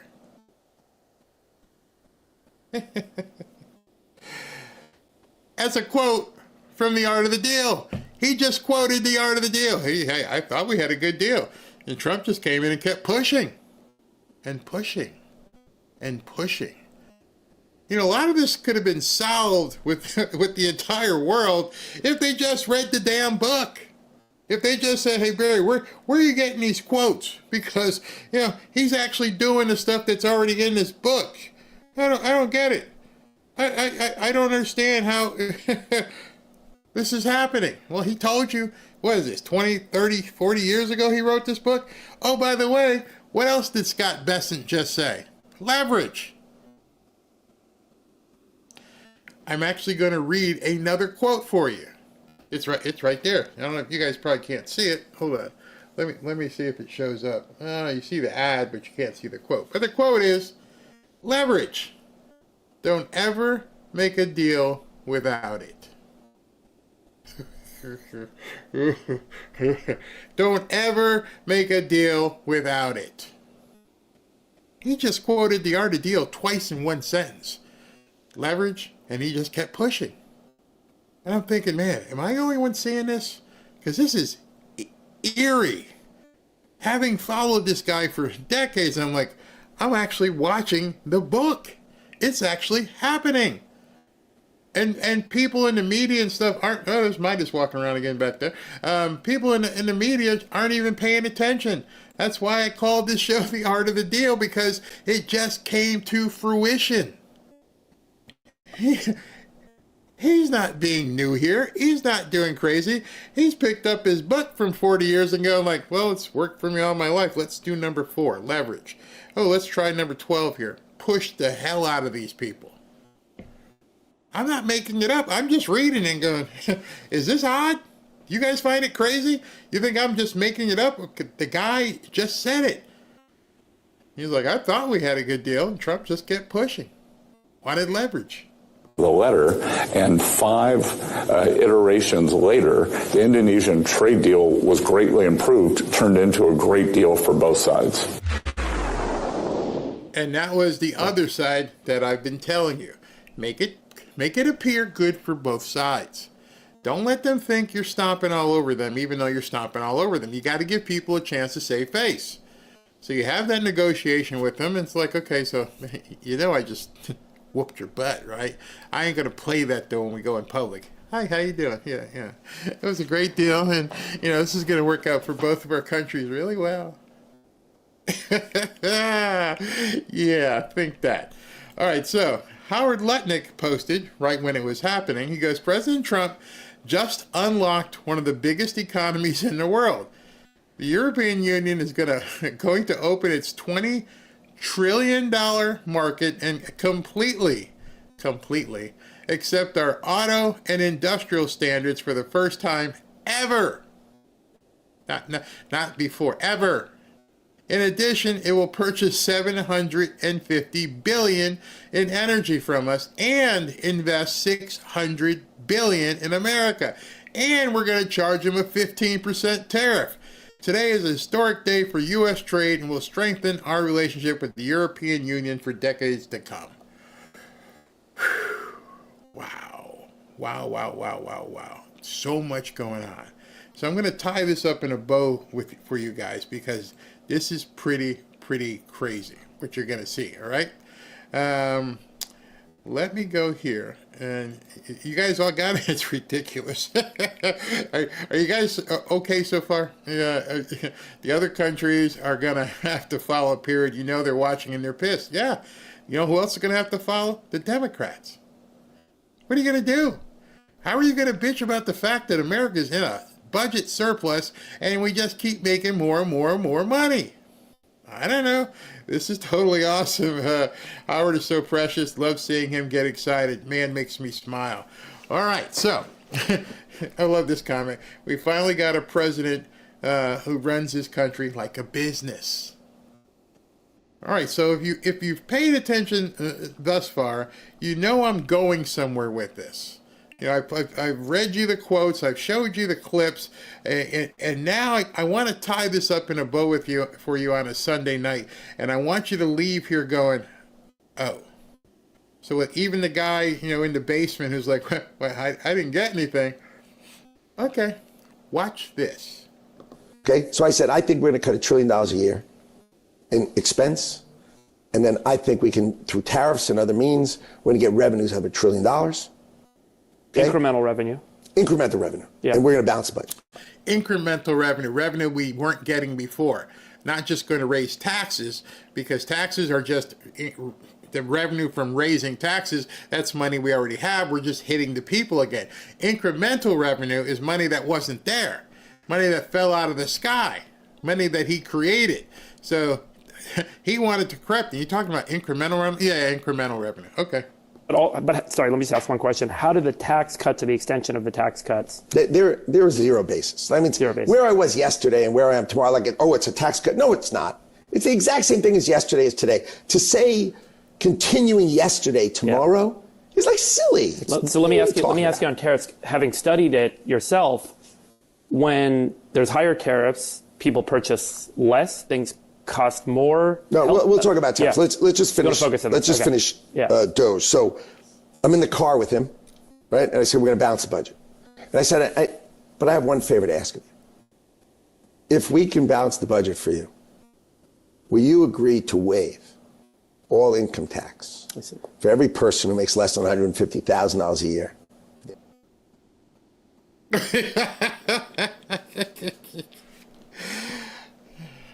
That was months and months and months ago. If I can show you, Mr. President, if I can show you how we can get to a balanced budget, and right now we're in a surplus, so we're beyond where Howard wants to be.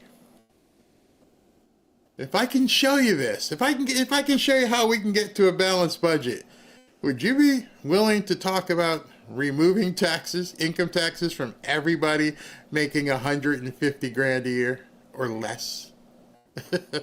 Right now, light bulbs should be going off in your head going, oh crap, oh F, he's actually doing the plan. Here was the president's answer. United States of America, which, by the way, is about 85% of America. Right. Right.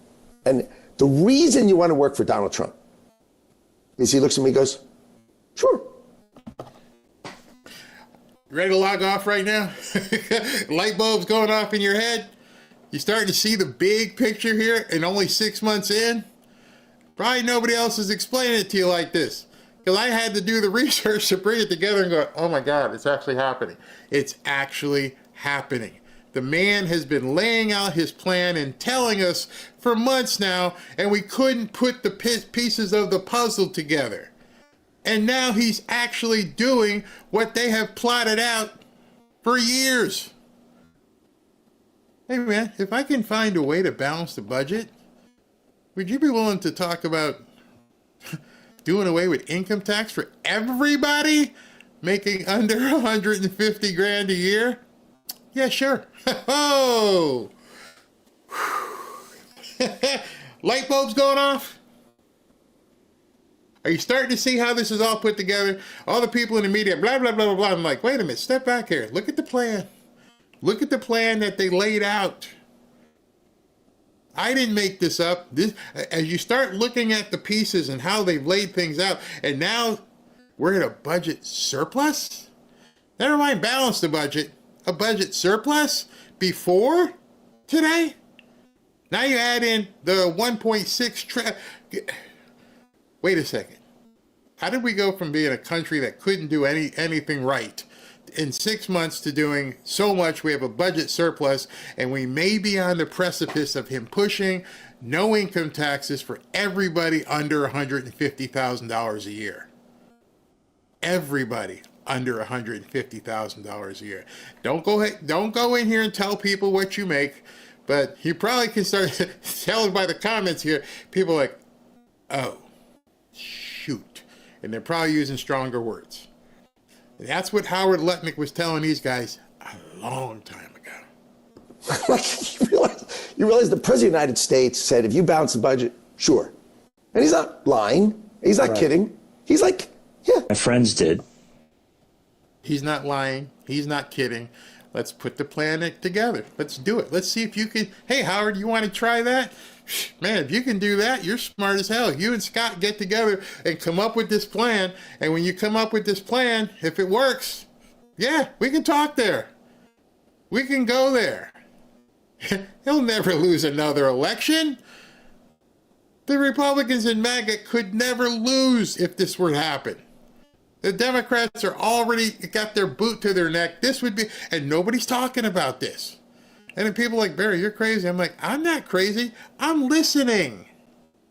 I'm listening to what these people say. So if I'm the one who has a problem, the problem is you're not listening to what they're saying. They've been saying it for over a year. Listen to this.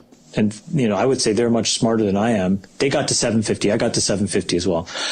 Howard Lutnick, who's a Commerce Secretary, said, anywhere approaching 750, we have a line of sight to be able to cut income taxes to zero for anybody making 150 or less. Whew. Yeah, that'd be great. I mean, so I missed this, and I'm like, wait a second. This guy was in the meeting with Howard. You saw in that last panel, and they're like, what? And these guys are high money making podcasters. Like, what do you mean? What do you mean? How can this possibly be? Mm-hmm. We're in the magic zone here, guys. So here's what I mean? So there's a perfect example. There's all this conversation about the midterms right now. Trump tanks the stock market. People get screwed over by what some people calling inflation, but the price shock. But if you announce at the end of the year, there's a $750 billion surplus because of taxes, and we're eradicating income tax for people making under $150,000, midterms are going right. I mean, bro, forget midterms. They'll want Trump for the third term. You know what I mean? When you see this stuff, you're like, hey, man, notice the number they said, 750. He's way over 750. 750 was what the dream was a year ago. He's talking trillions, and they still haven't reduced the interest rate. So if that interest rate comes down and we save $1 or $2 trillion a year in interest payments on the debt, 750 went to like $5 trillion in surplus. We've never even heard that before. When the president balances the budget, his first move is going to be, he has suggested that he would like to waive taxes for people under $150,000. That's aspirational, that when we balance the budget, and let me tell you, he's got a plan to balance this budget, right?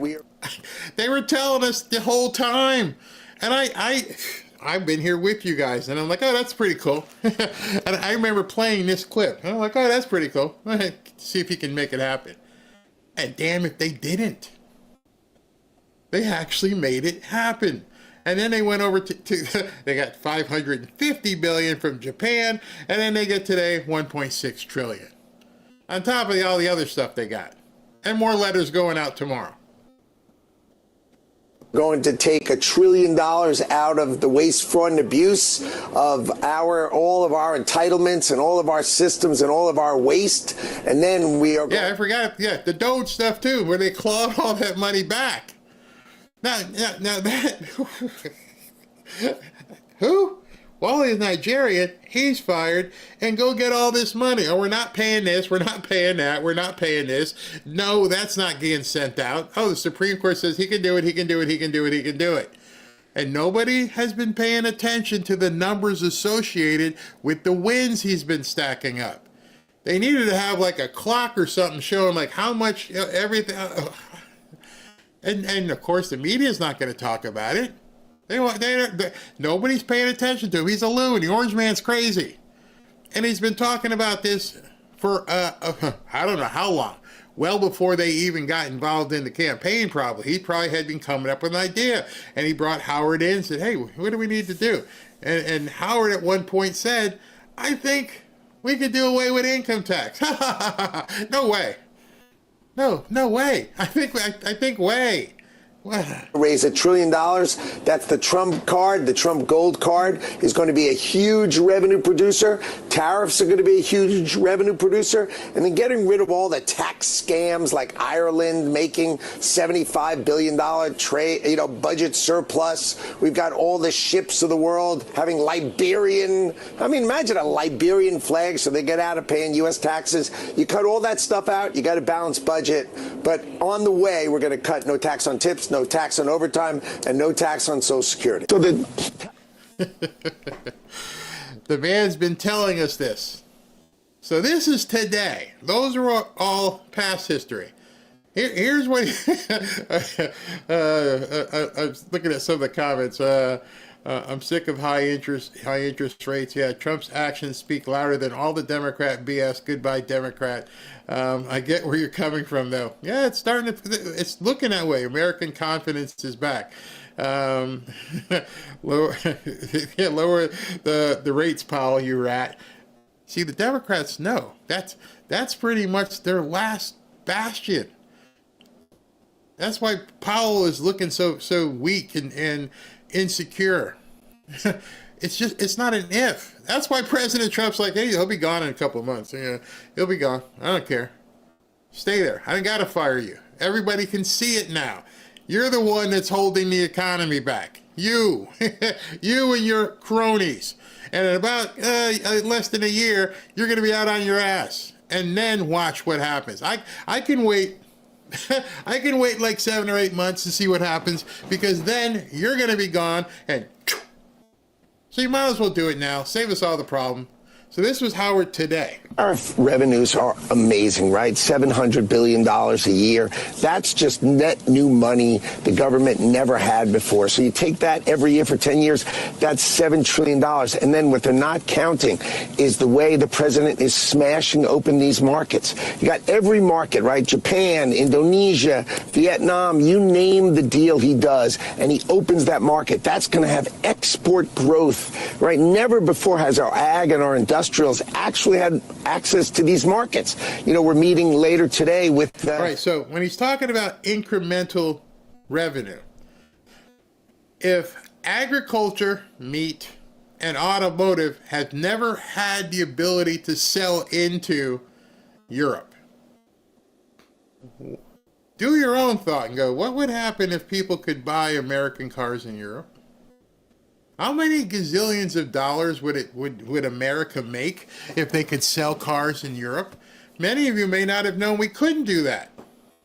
So now the idea that, yeah, we're going to sell a boatload of cars over there. We're going to sell a crap load of cars to Europe. You ever been in Europe to see the crap that they drive? I mean, yes, they have BMWs and Mercedes in certain countries, but now we can sell into that market. Ford. I can't imagine what people working in the farms of Italy would love a Ford 150, F-150. Carrying their produce back and forth to the markets. Beef, everything we do agriculturally. So it's not hard to see how this incremental dollar is going to continue growing. European Union, the president's goal, get those markets open for Americans to export to them. And that growth is going to pay for everything. It makes Americans richer, and, of course, our tax revenues go up the right way, by Americans making more money, by winning in business. And so, when you hear Americans winning in business, when I start talking, and I've been talking about prosperity for some time, and some people get upset, I'm not talking about the love of money. That's the crime. I'm talking about taking advantage of the opportunities that President Trump is going to provide you. As a country, as an individual, as a family, looking at things now, and a lot of people haven't been able to even think about this vision. I understand why some people have been standoffish, because they've never had the ability to think this way. And now the only thing that limits you, literally, is your own mind. If you can't see, as I've mentioned many a times, where the puck is going, and how you can now begin setting yourself up to take care of these opportunities, go back into the crystal ball and say, what's Trump going to do? And how is he thinking about this as a way forward? Well, he told you last July. Listen to this. You in New York, maybe you know my story. My company is called Cantor Fitzgerald. And we were located on the 101st to the 105th floors of the World Trade Center. I get to be here today because I was taking my son Kyle to his first day of kindergarten that morning, 23 years ago. I lost 658 of my friends and colleagues. I had 960 who worked in New York that day, and we lost 658 people. And we rebuilt that company to take care of the families of those that I lost.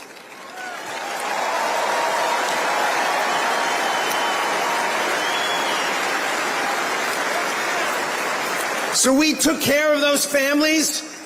Each of my employees, they took 25% of their salaries and they gave it to the families of the people we lost, because that's what New Yorkers do.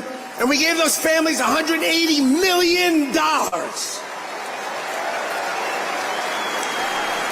I wanted to include that part. Those of you might remember this speech, because when people say, rich people, gazillionaires, it's, gazillionaires, how they try to vilify them.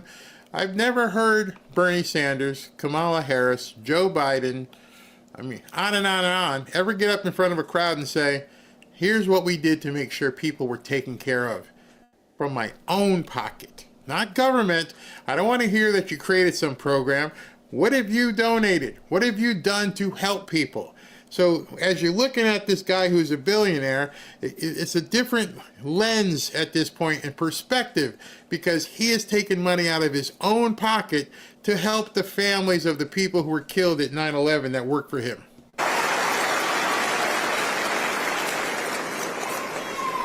So the first thing, we must elect Donald J. Trump president because we must crush jihad.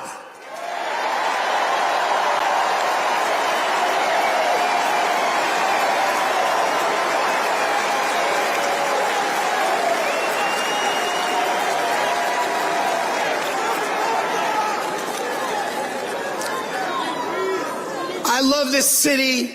I love this city. And Donald Trump loves this city no matter how crappy they treat him. He is back because he loves you and he loves this city.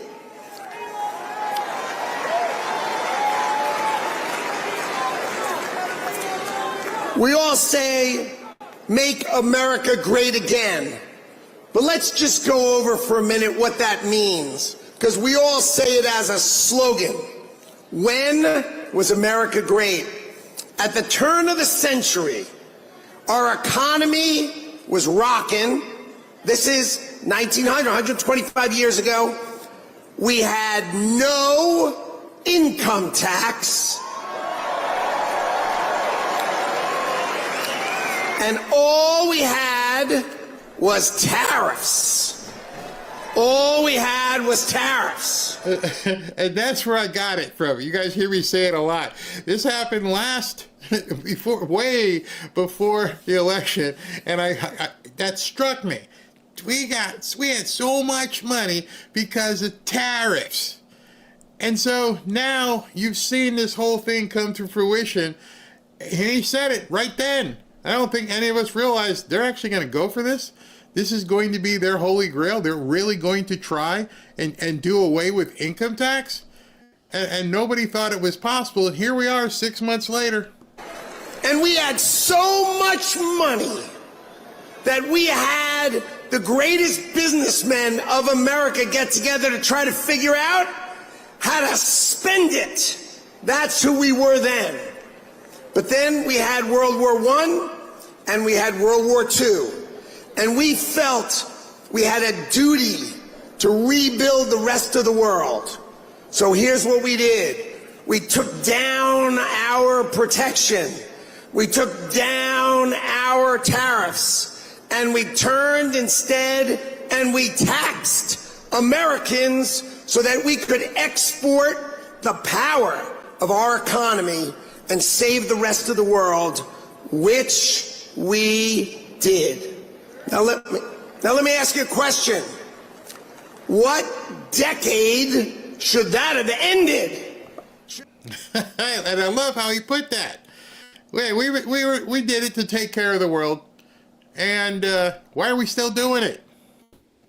And as you see Trump cutting off the USAID and all this stuff, you can now see this was the plan all along. They were trying to tell us.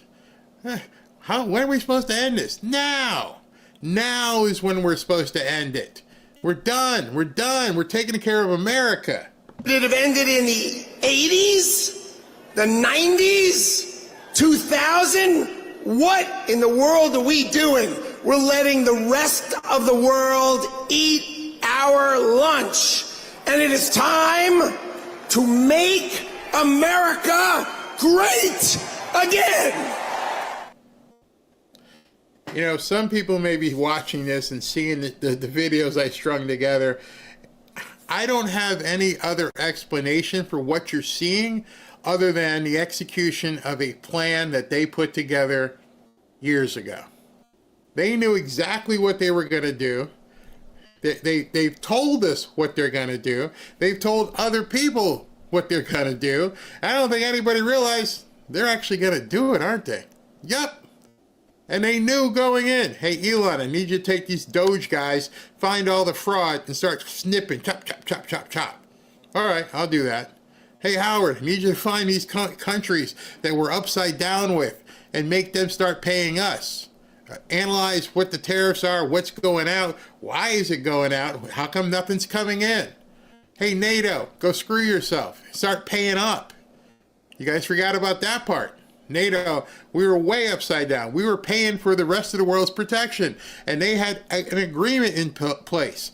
And the agreement they had in place where they were going to pay 2.5% of their GDP to fund NATO. But they stopped paying. And so President Trump got into office and said, you owe me, you owe me, and you owe me. He basically did a Jerry Maguire and said, show me the money. I want our money back. And so if you can cut off wasteful spending, if you can get rid of all kinds of different programs we're in, like the Accord here and the Accord there, like, no, we're not going to keep funding all this stuff. If you can say we're going to pour money out the window on the education department that is basically a money laundering operation for the Democrats, and on and on and on, then and the only thing you have left is the interest rates.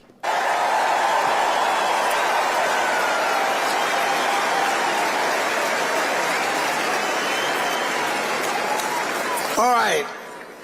What does America first mean? We all say America first. What does America first mean? American citizens employed first.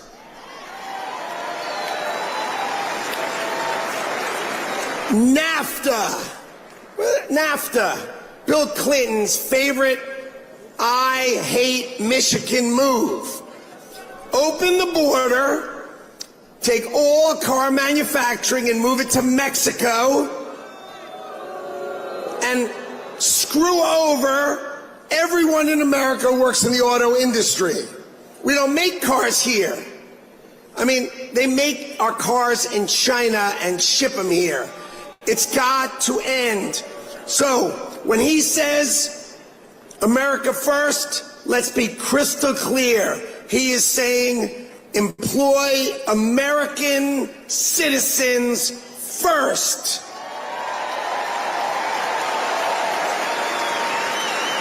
You see, I think people are so used to campaign speeches. I think they're so used to getting out there with the signs and go, ooh, that people didn't focus, yours truly too, on what they were actually doing. You see, at this point, the Democrats could have probably done some things if they just paid attention to what he was saying. But then again, they thought, this is just to get people to vote for him. He doesn't mean it. And one by one, he's been doing it. And to the point where, I've said many a times, how many of these countries are sovereign entities? How many of them are sovereign countries? If you can't afford to take care of yourself, you're not a country. Some of these countries were only floated because America was sending the money through whatever three-letter agency you want to say. All these NGOs, everything. You were paying for some country over there that can't afford to feed its own people. That means it's not a country. You're a subsidiary of the United States. And we don't get anything from you. Now, I understand charitable stuff, if you want to donate to Samaritan's Purse or certain charities, but the government should not be subsidizing countries over in Africa.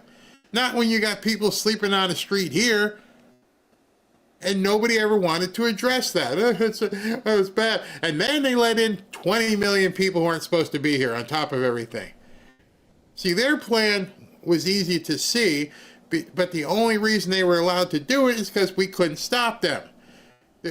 Biden made sure nobody closed the border. Biden made sure that we kept sending money everywhere. Other three-letter agencies would off people if they got too close. The problem with them is you're dealing with somebody right now who knows where the bodies are literally buried, and he's not afraid of you anymore, and now he feels even more beholden, and he has surrounded himself with people who, I don't have one F to give.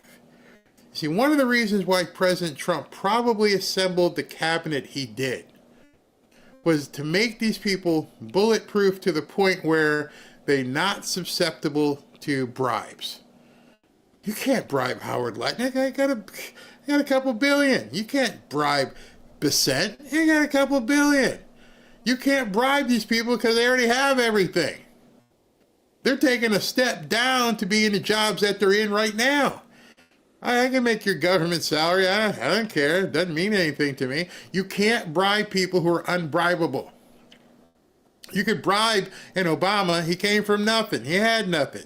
You could bribe Hillary and Bill because, again, they came from Arkansas. They didn't have anything. How are they all rich now? You can bribe AOC. She was a flipping bartender. You can bribe this one and that one because they didn't have anything. What happens when you can't bribe people and they're untouchable? You know, at that point you try to do things to them, but you can't bribe me. And also, they're good people. Hey, we know your deep secrets. I ain't got any deep secrets.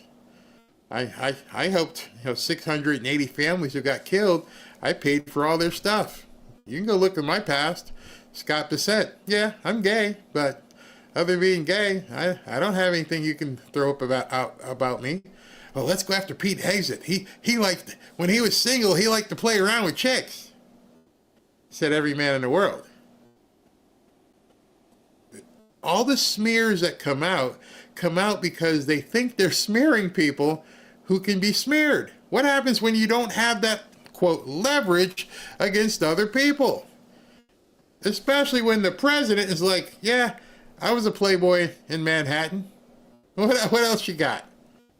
Well, you cheated on your wives and you did this. Yeah. See, the thing I always realized, even with my own life, is I can look in the mirror and tell people, yeah, I did this, I did that.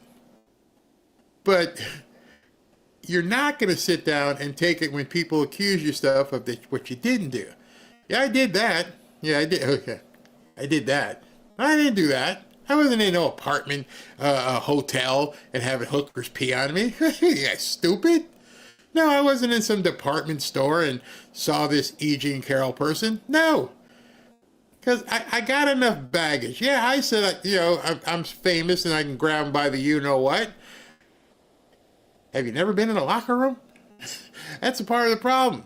Obviously, Eric Swalwell doesn't realize that because he tried to make like he was a big guy and he was bench pressing 100 pounds. Go look at the video. But in any event, these people are pretty much untouchable. I don't need your money. You can't bribe me. And my past is pretty much wide open. Good luck. Okay. The Harris-Biden administration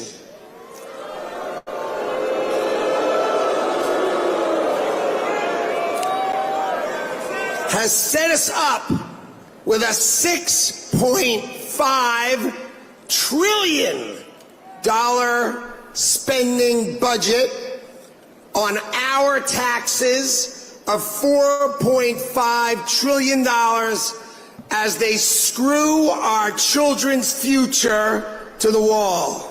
All right, so even with everything they did, it was $6+ trillion.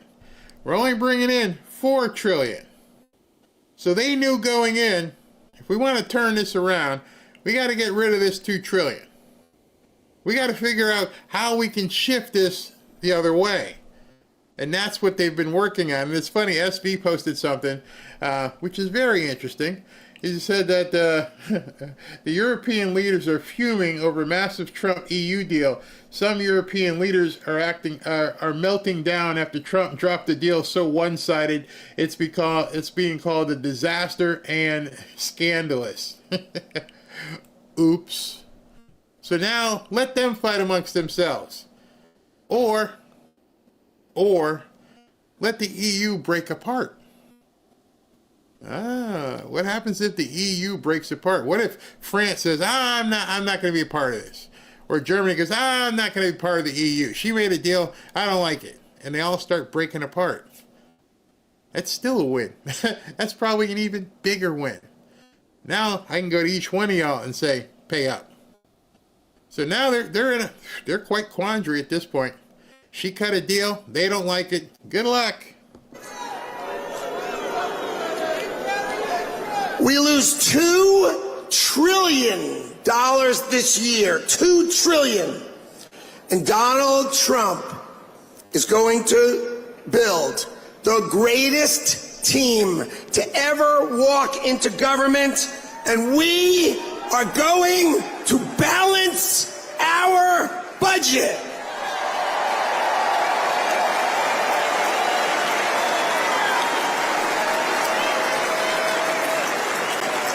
And when we balance our budget, the world is going to feel what it feels like to unleash the full power of the United States economy and its amazing workforce. That's kind of appropriate when you hear it today, don't you? You're going to feel it. You're going to feel the power of our economy. Here it comes, double-barreled at you. In just 6 months, they were able to effect President Trump's plan in just 6 months because the Democrats didn't see it coming. They didn't listen to the campaign speeches. It was, that could never happen. There's no way they can do this. No, they can't just bring tariffs out back, can they? Can they?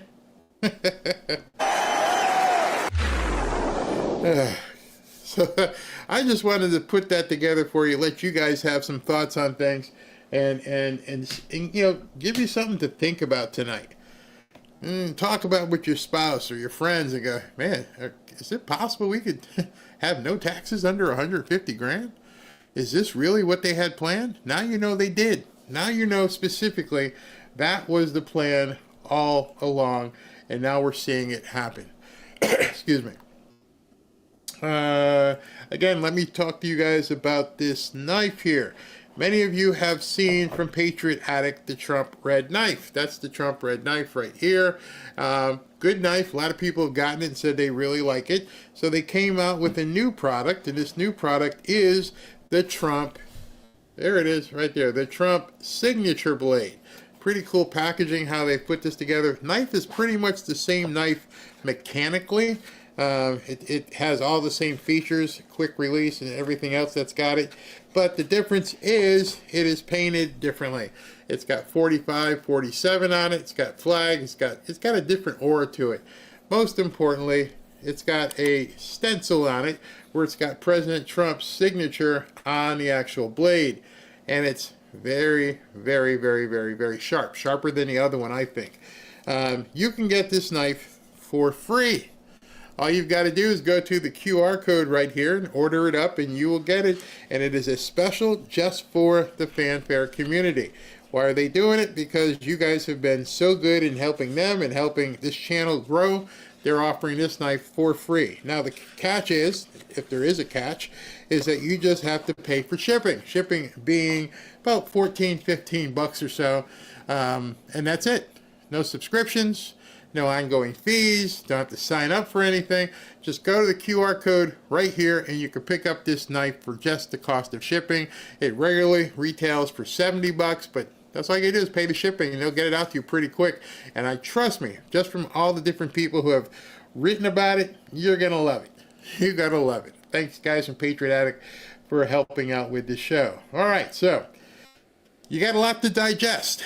You got a lot to think about. You've had a long day of seeing meetings and agreements and everything happen, and I dropped this on you. Should give you some time to pause and think about where things are headed.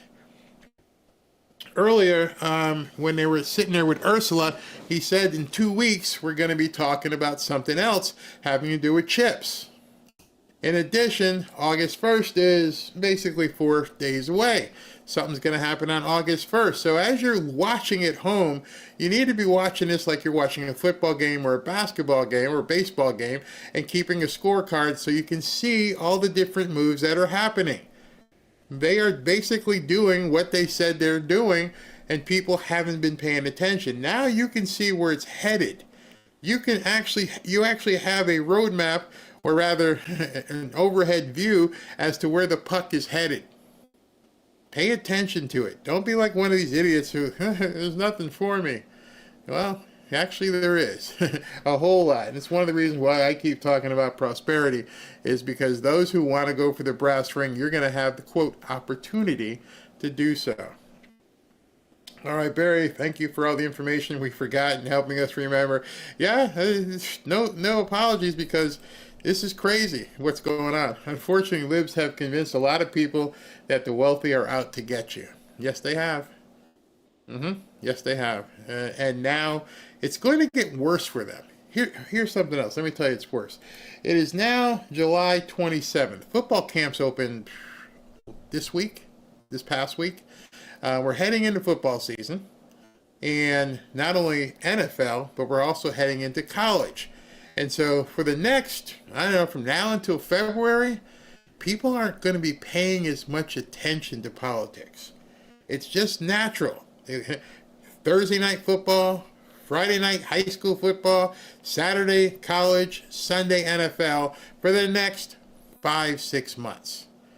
They will be fighting to get into the news to talk crap about Trump. So watch what happens, because all of a sudden people's focus is going to be, football. Don't doubt that for a second. And then as we're moving through the summer, you got the World Series.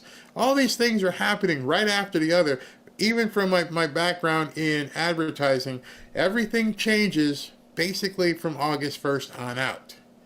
Then you got the holiday season, where people are going to personally see the benefits of Donald Trump and what he's doing. So we're about to enter into a period that is going to be very, very tough for the liberals to get any traction. You're going to see it yourself. You're going to see it in your own lives. I don't know what kind of sports you watch, but football is heading into its season. Baseball will be winding down. NASCAR going through to November. Thanksgiving, Christmas. There's so much to do. We've gone through basically the doldrums, and now we're about to hit the most busy time of the year, where people are going to be looking at other things. Y'all better come back and watch the videos. I mean, that's real important. You got to come back and watch your videos. But they're going to be spending less time listening to the liberal drivel. And so there's going to be protests and all that kind of crap. But, pretty soon, the kids going back to college. Kids are going back to school. Mom and dad are going to be focusing on what they can buy. Little Johnny and Joey. What does my money get me this year? And so over the next 4 to 5 months, people are going to see very quickly the difference in the Trump economy. From now and all the way back till the first of the year, there wasn't a whole lot going on, so people probably weren't actually involved daily in the economy.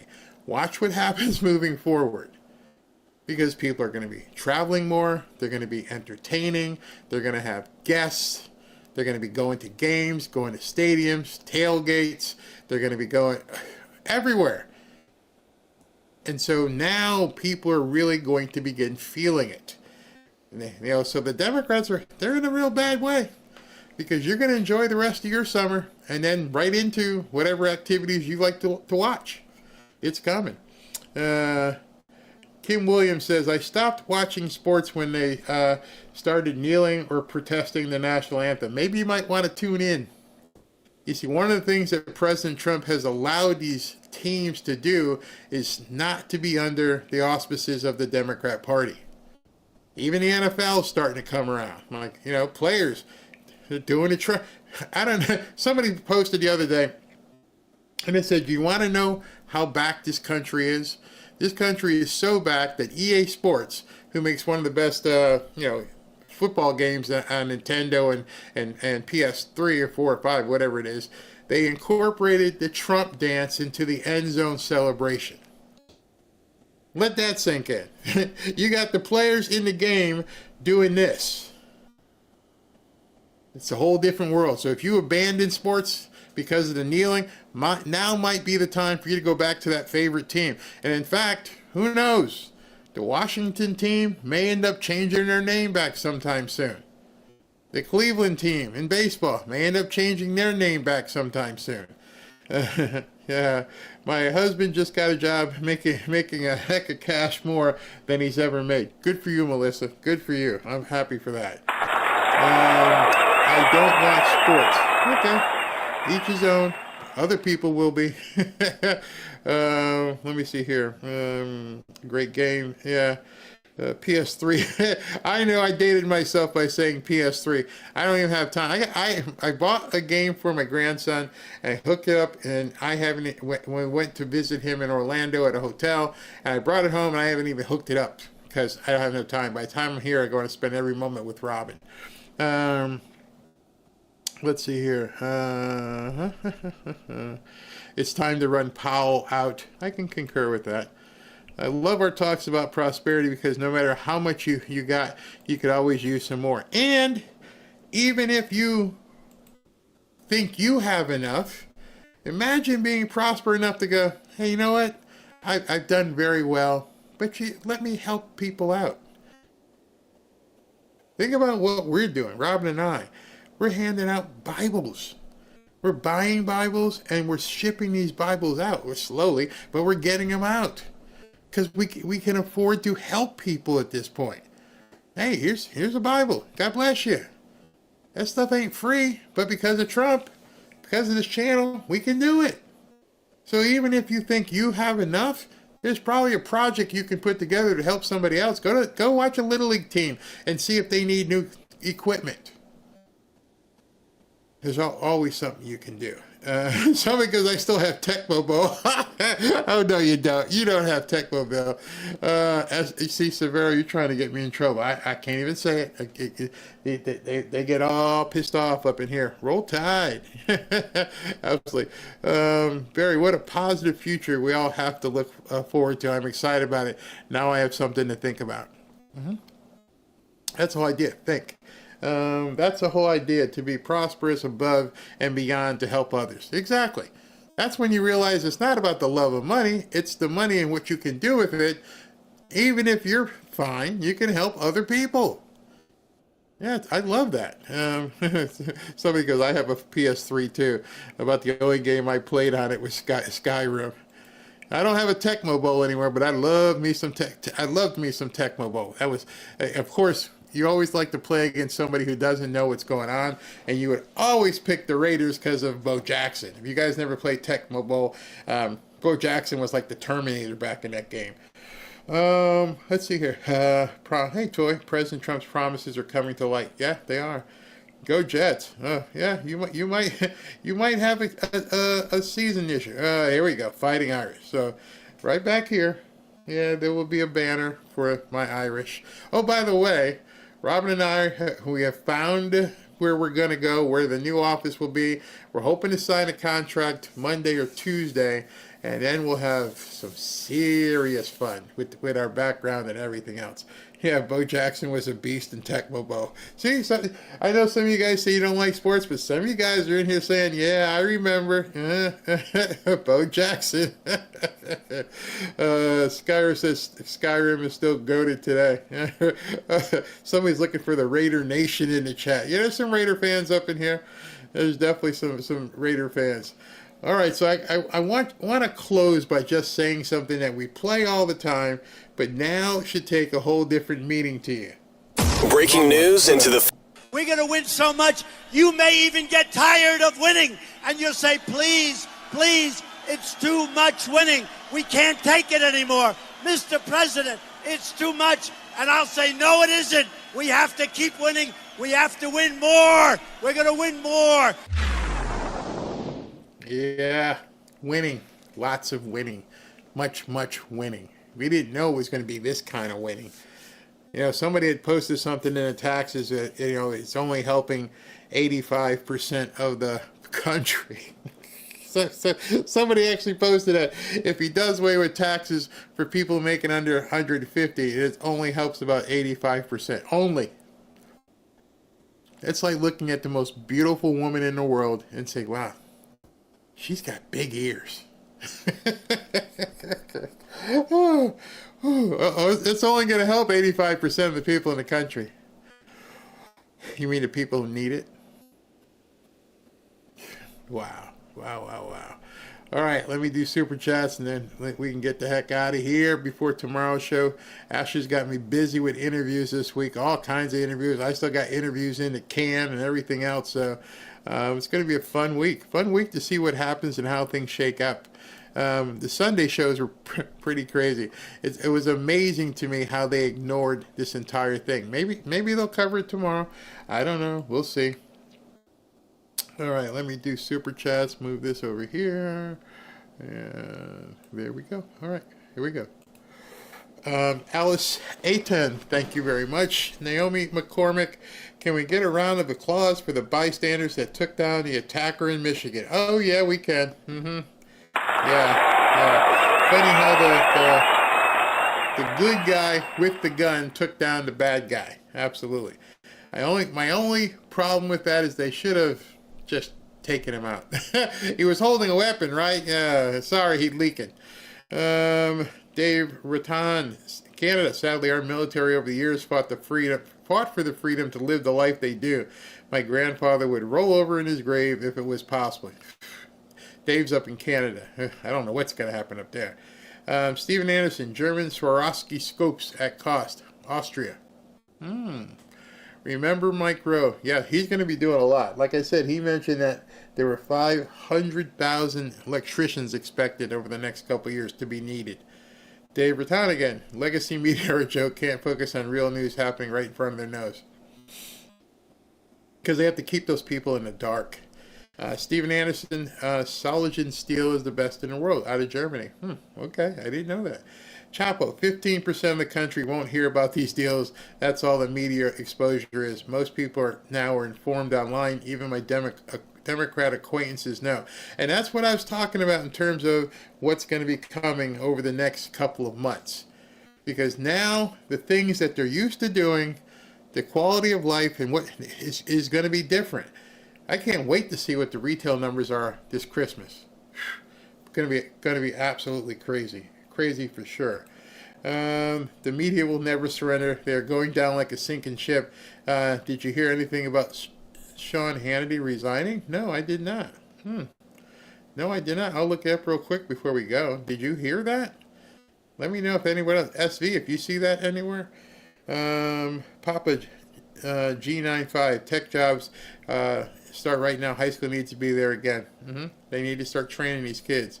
Stephen Anderson, Trump, Turnberry, driving the fairway iron, small wedges, his course in Ireland.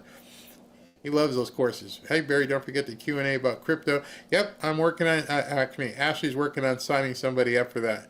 And also, there's another video I can post as well. But you invaded my wife's drawer. Papa's 695, explosion in American strength. Absolutely. Stephen Anderson, NVIDIA would be a wise choice for investment. You got that right. Demon of Cybertron, and still Mark Mitchell thinks we're going to lose the midterms. Does he realize that X and social media isn't real life? I like Mark. He's been on the show many times. He's a numbers guy, but I don't think some of those numbers are grounded in reality. Just from talking to people in life and realizing, what's your alternative? Are you going to be mad because of Epstein after all this? Nah. Beverly Litton, I'm sick of high taxes on everything, property taxes. Yep, that rob citizens of their savings. James Kipp, you hit it. Economic Sun Tzu, exactly. Remember, Trump can give us cash and taxes, cure cancer, and all those crazies will still vote Dem. So we all got to vote Republican, most of them. Yeah, they're done. Hey, Tilly, thank you very much. What's this? Okay, SB said Sean has not resigned. Tilly again, hello, fanfare family, thank you. Beverly Litton, what does the U.S. plan to do to force the EU to pay up? Well, now you've gone into the collection mode of things. How do you make somebody do it? Because otherwise, if you don't do the deal that you said you're going to do, then you can't sell here. Off. It's going to hurt them more than it's going to hurt us. And believe me, they want the United States consumer. Tilly, I'm so blessed to have found Barry and have a wonderful fanfare family. Tilly, thank you very much for being here. Neo, where'd they go? World leaders watching Trump fight each other, and they're pissed off because they feel she sold them out down the river. But maybe they're going to break up the EU. Stephen Anderson, I'm a river guide. Salmon season, we'll listen. Is that in Alaska? Interesting. Where'd that go? Tilly, I may not be very smart on financial and political stuff, but I have a big heart. You don't have to. You can learn. Now, see, that's the thing. People don't realize you don't have to have all the assets in place. You just have to learn. If you learn, things will be much better. Drew, you should get Harry on this show. I think he wants to be MAGA. I'm sure they'd fire him from CNN if he went on a conservative show. Raven Kirkendall, love your positivity, Barry. Thanks for helping us learn. When will you do real estate and crypto? I'm going to plan a night. I'll tell you in a second here. Trump, the art of the insult for next movie night. All right, so I'm going to plan the real estate and crypto night, but it won't be this week. Ashley and my 2 granddaughters are going to be in town tomorrow night.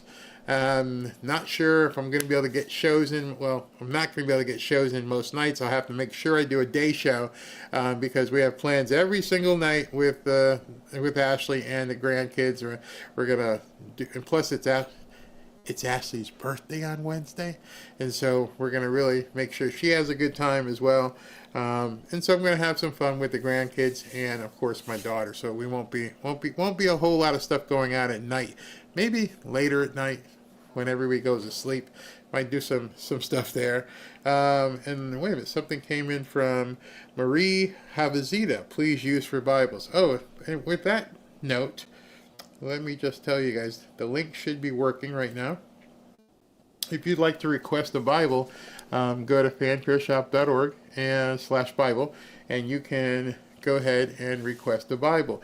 In addition to that, I want you guys, if you're interested, everybody loves seeing the videos last night, so if you'd like to send us a video, you can go to fanfareshop.org /submit video and submit a video, and we'll use it. I've used them. We put it on. I looked in today. We had more in there ready. So I'll probably play some of those tomorrow. So with that being said, it's Sunday. It's still early.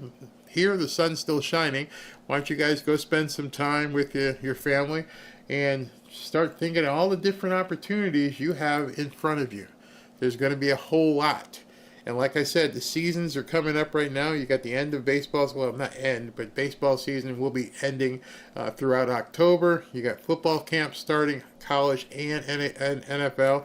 You're going to have NHL in October. Things are going to be fast over the next couple months, and now is the time for us to get ready. All right, you guys have a great Sunday evening. Thanks for tuning in twice today. What's that?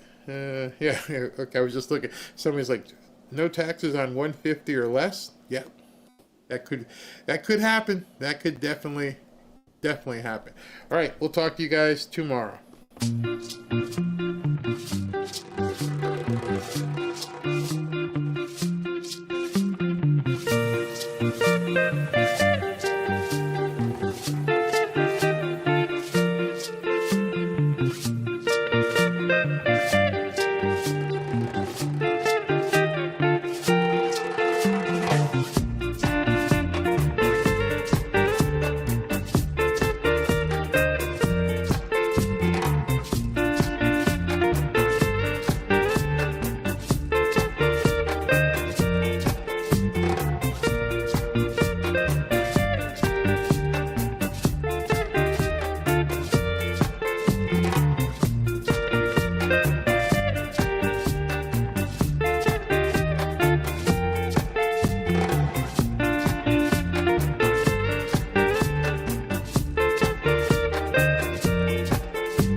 Fan.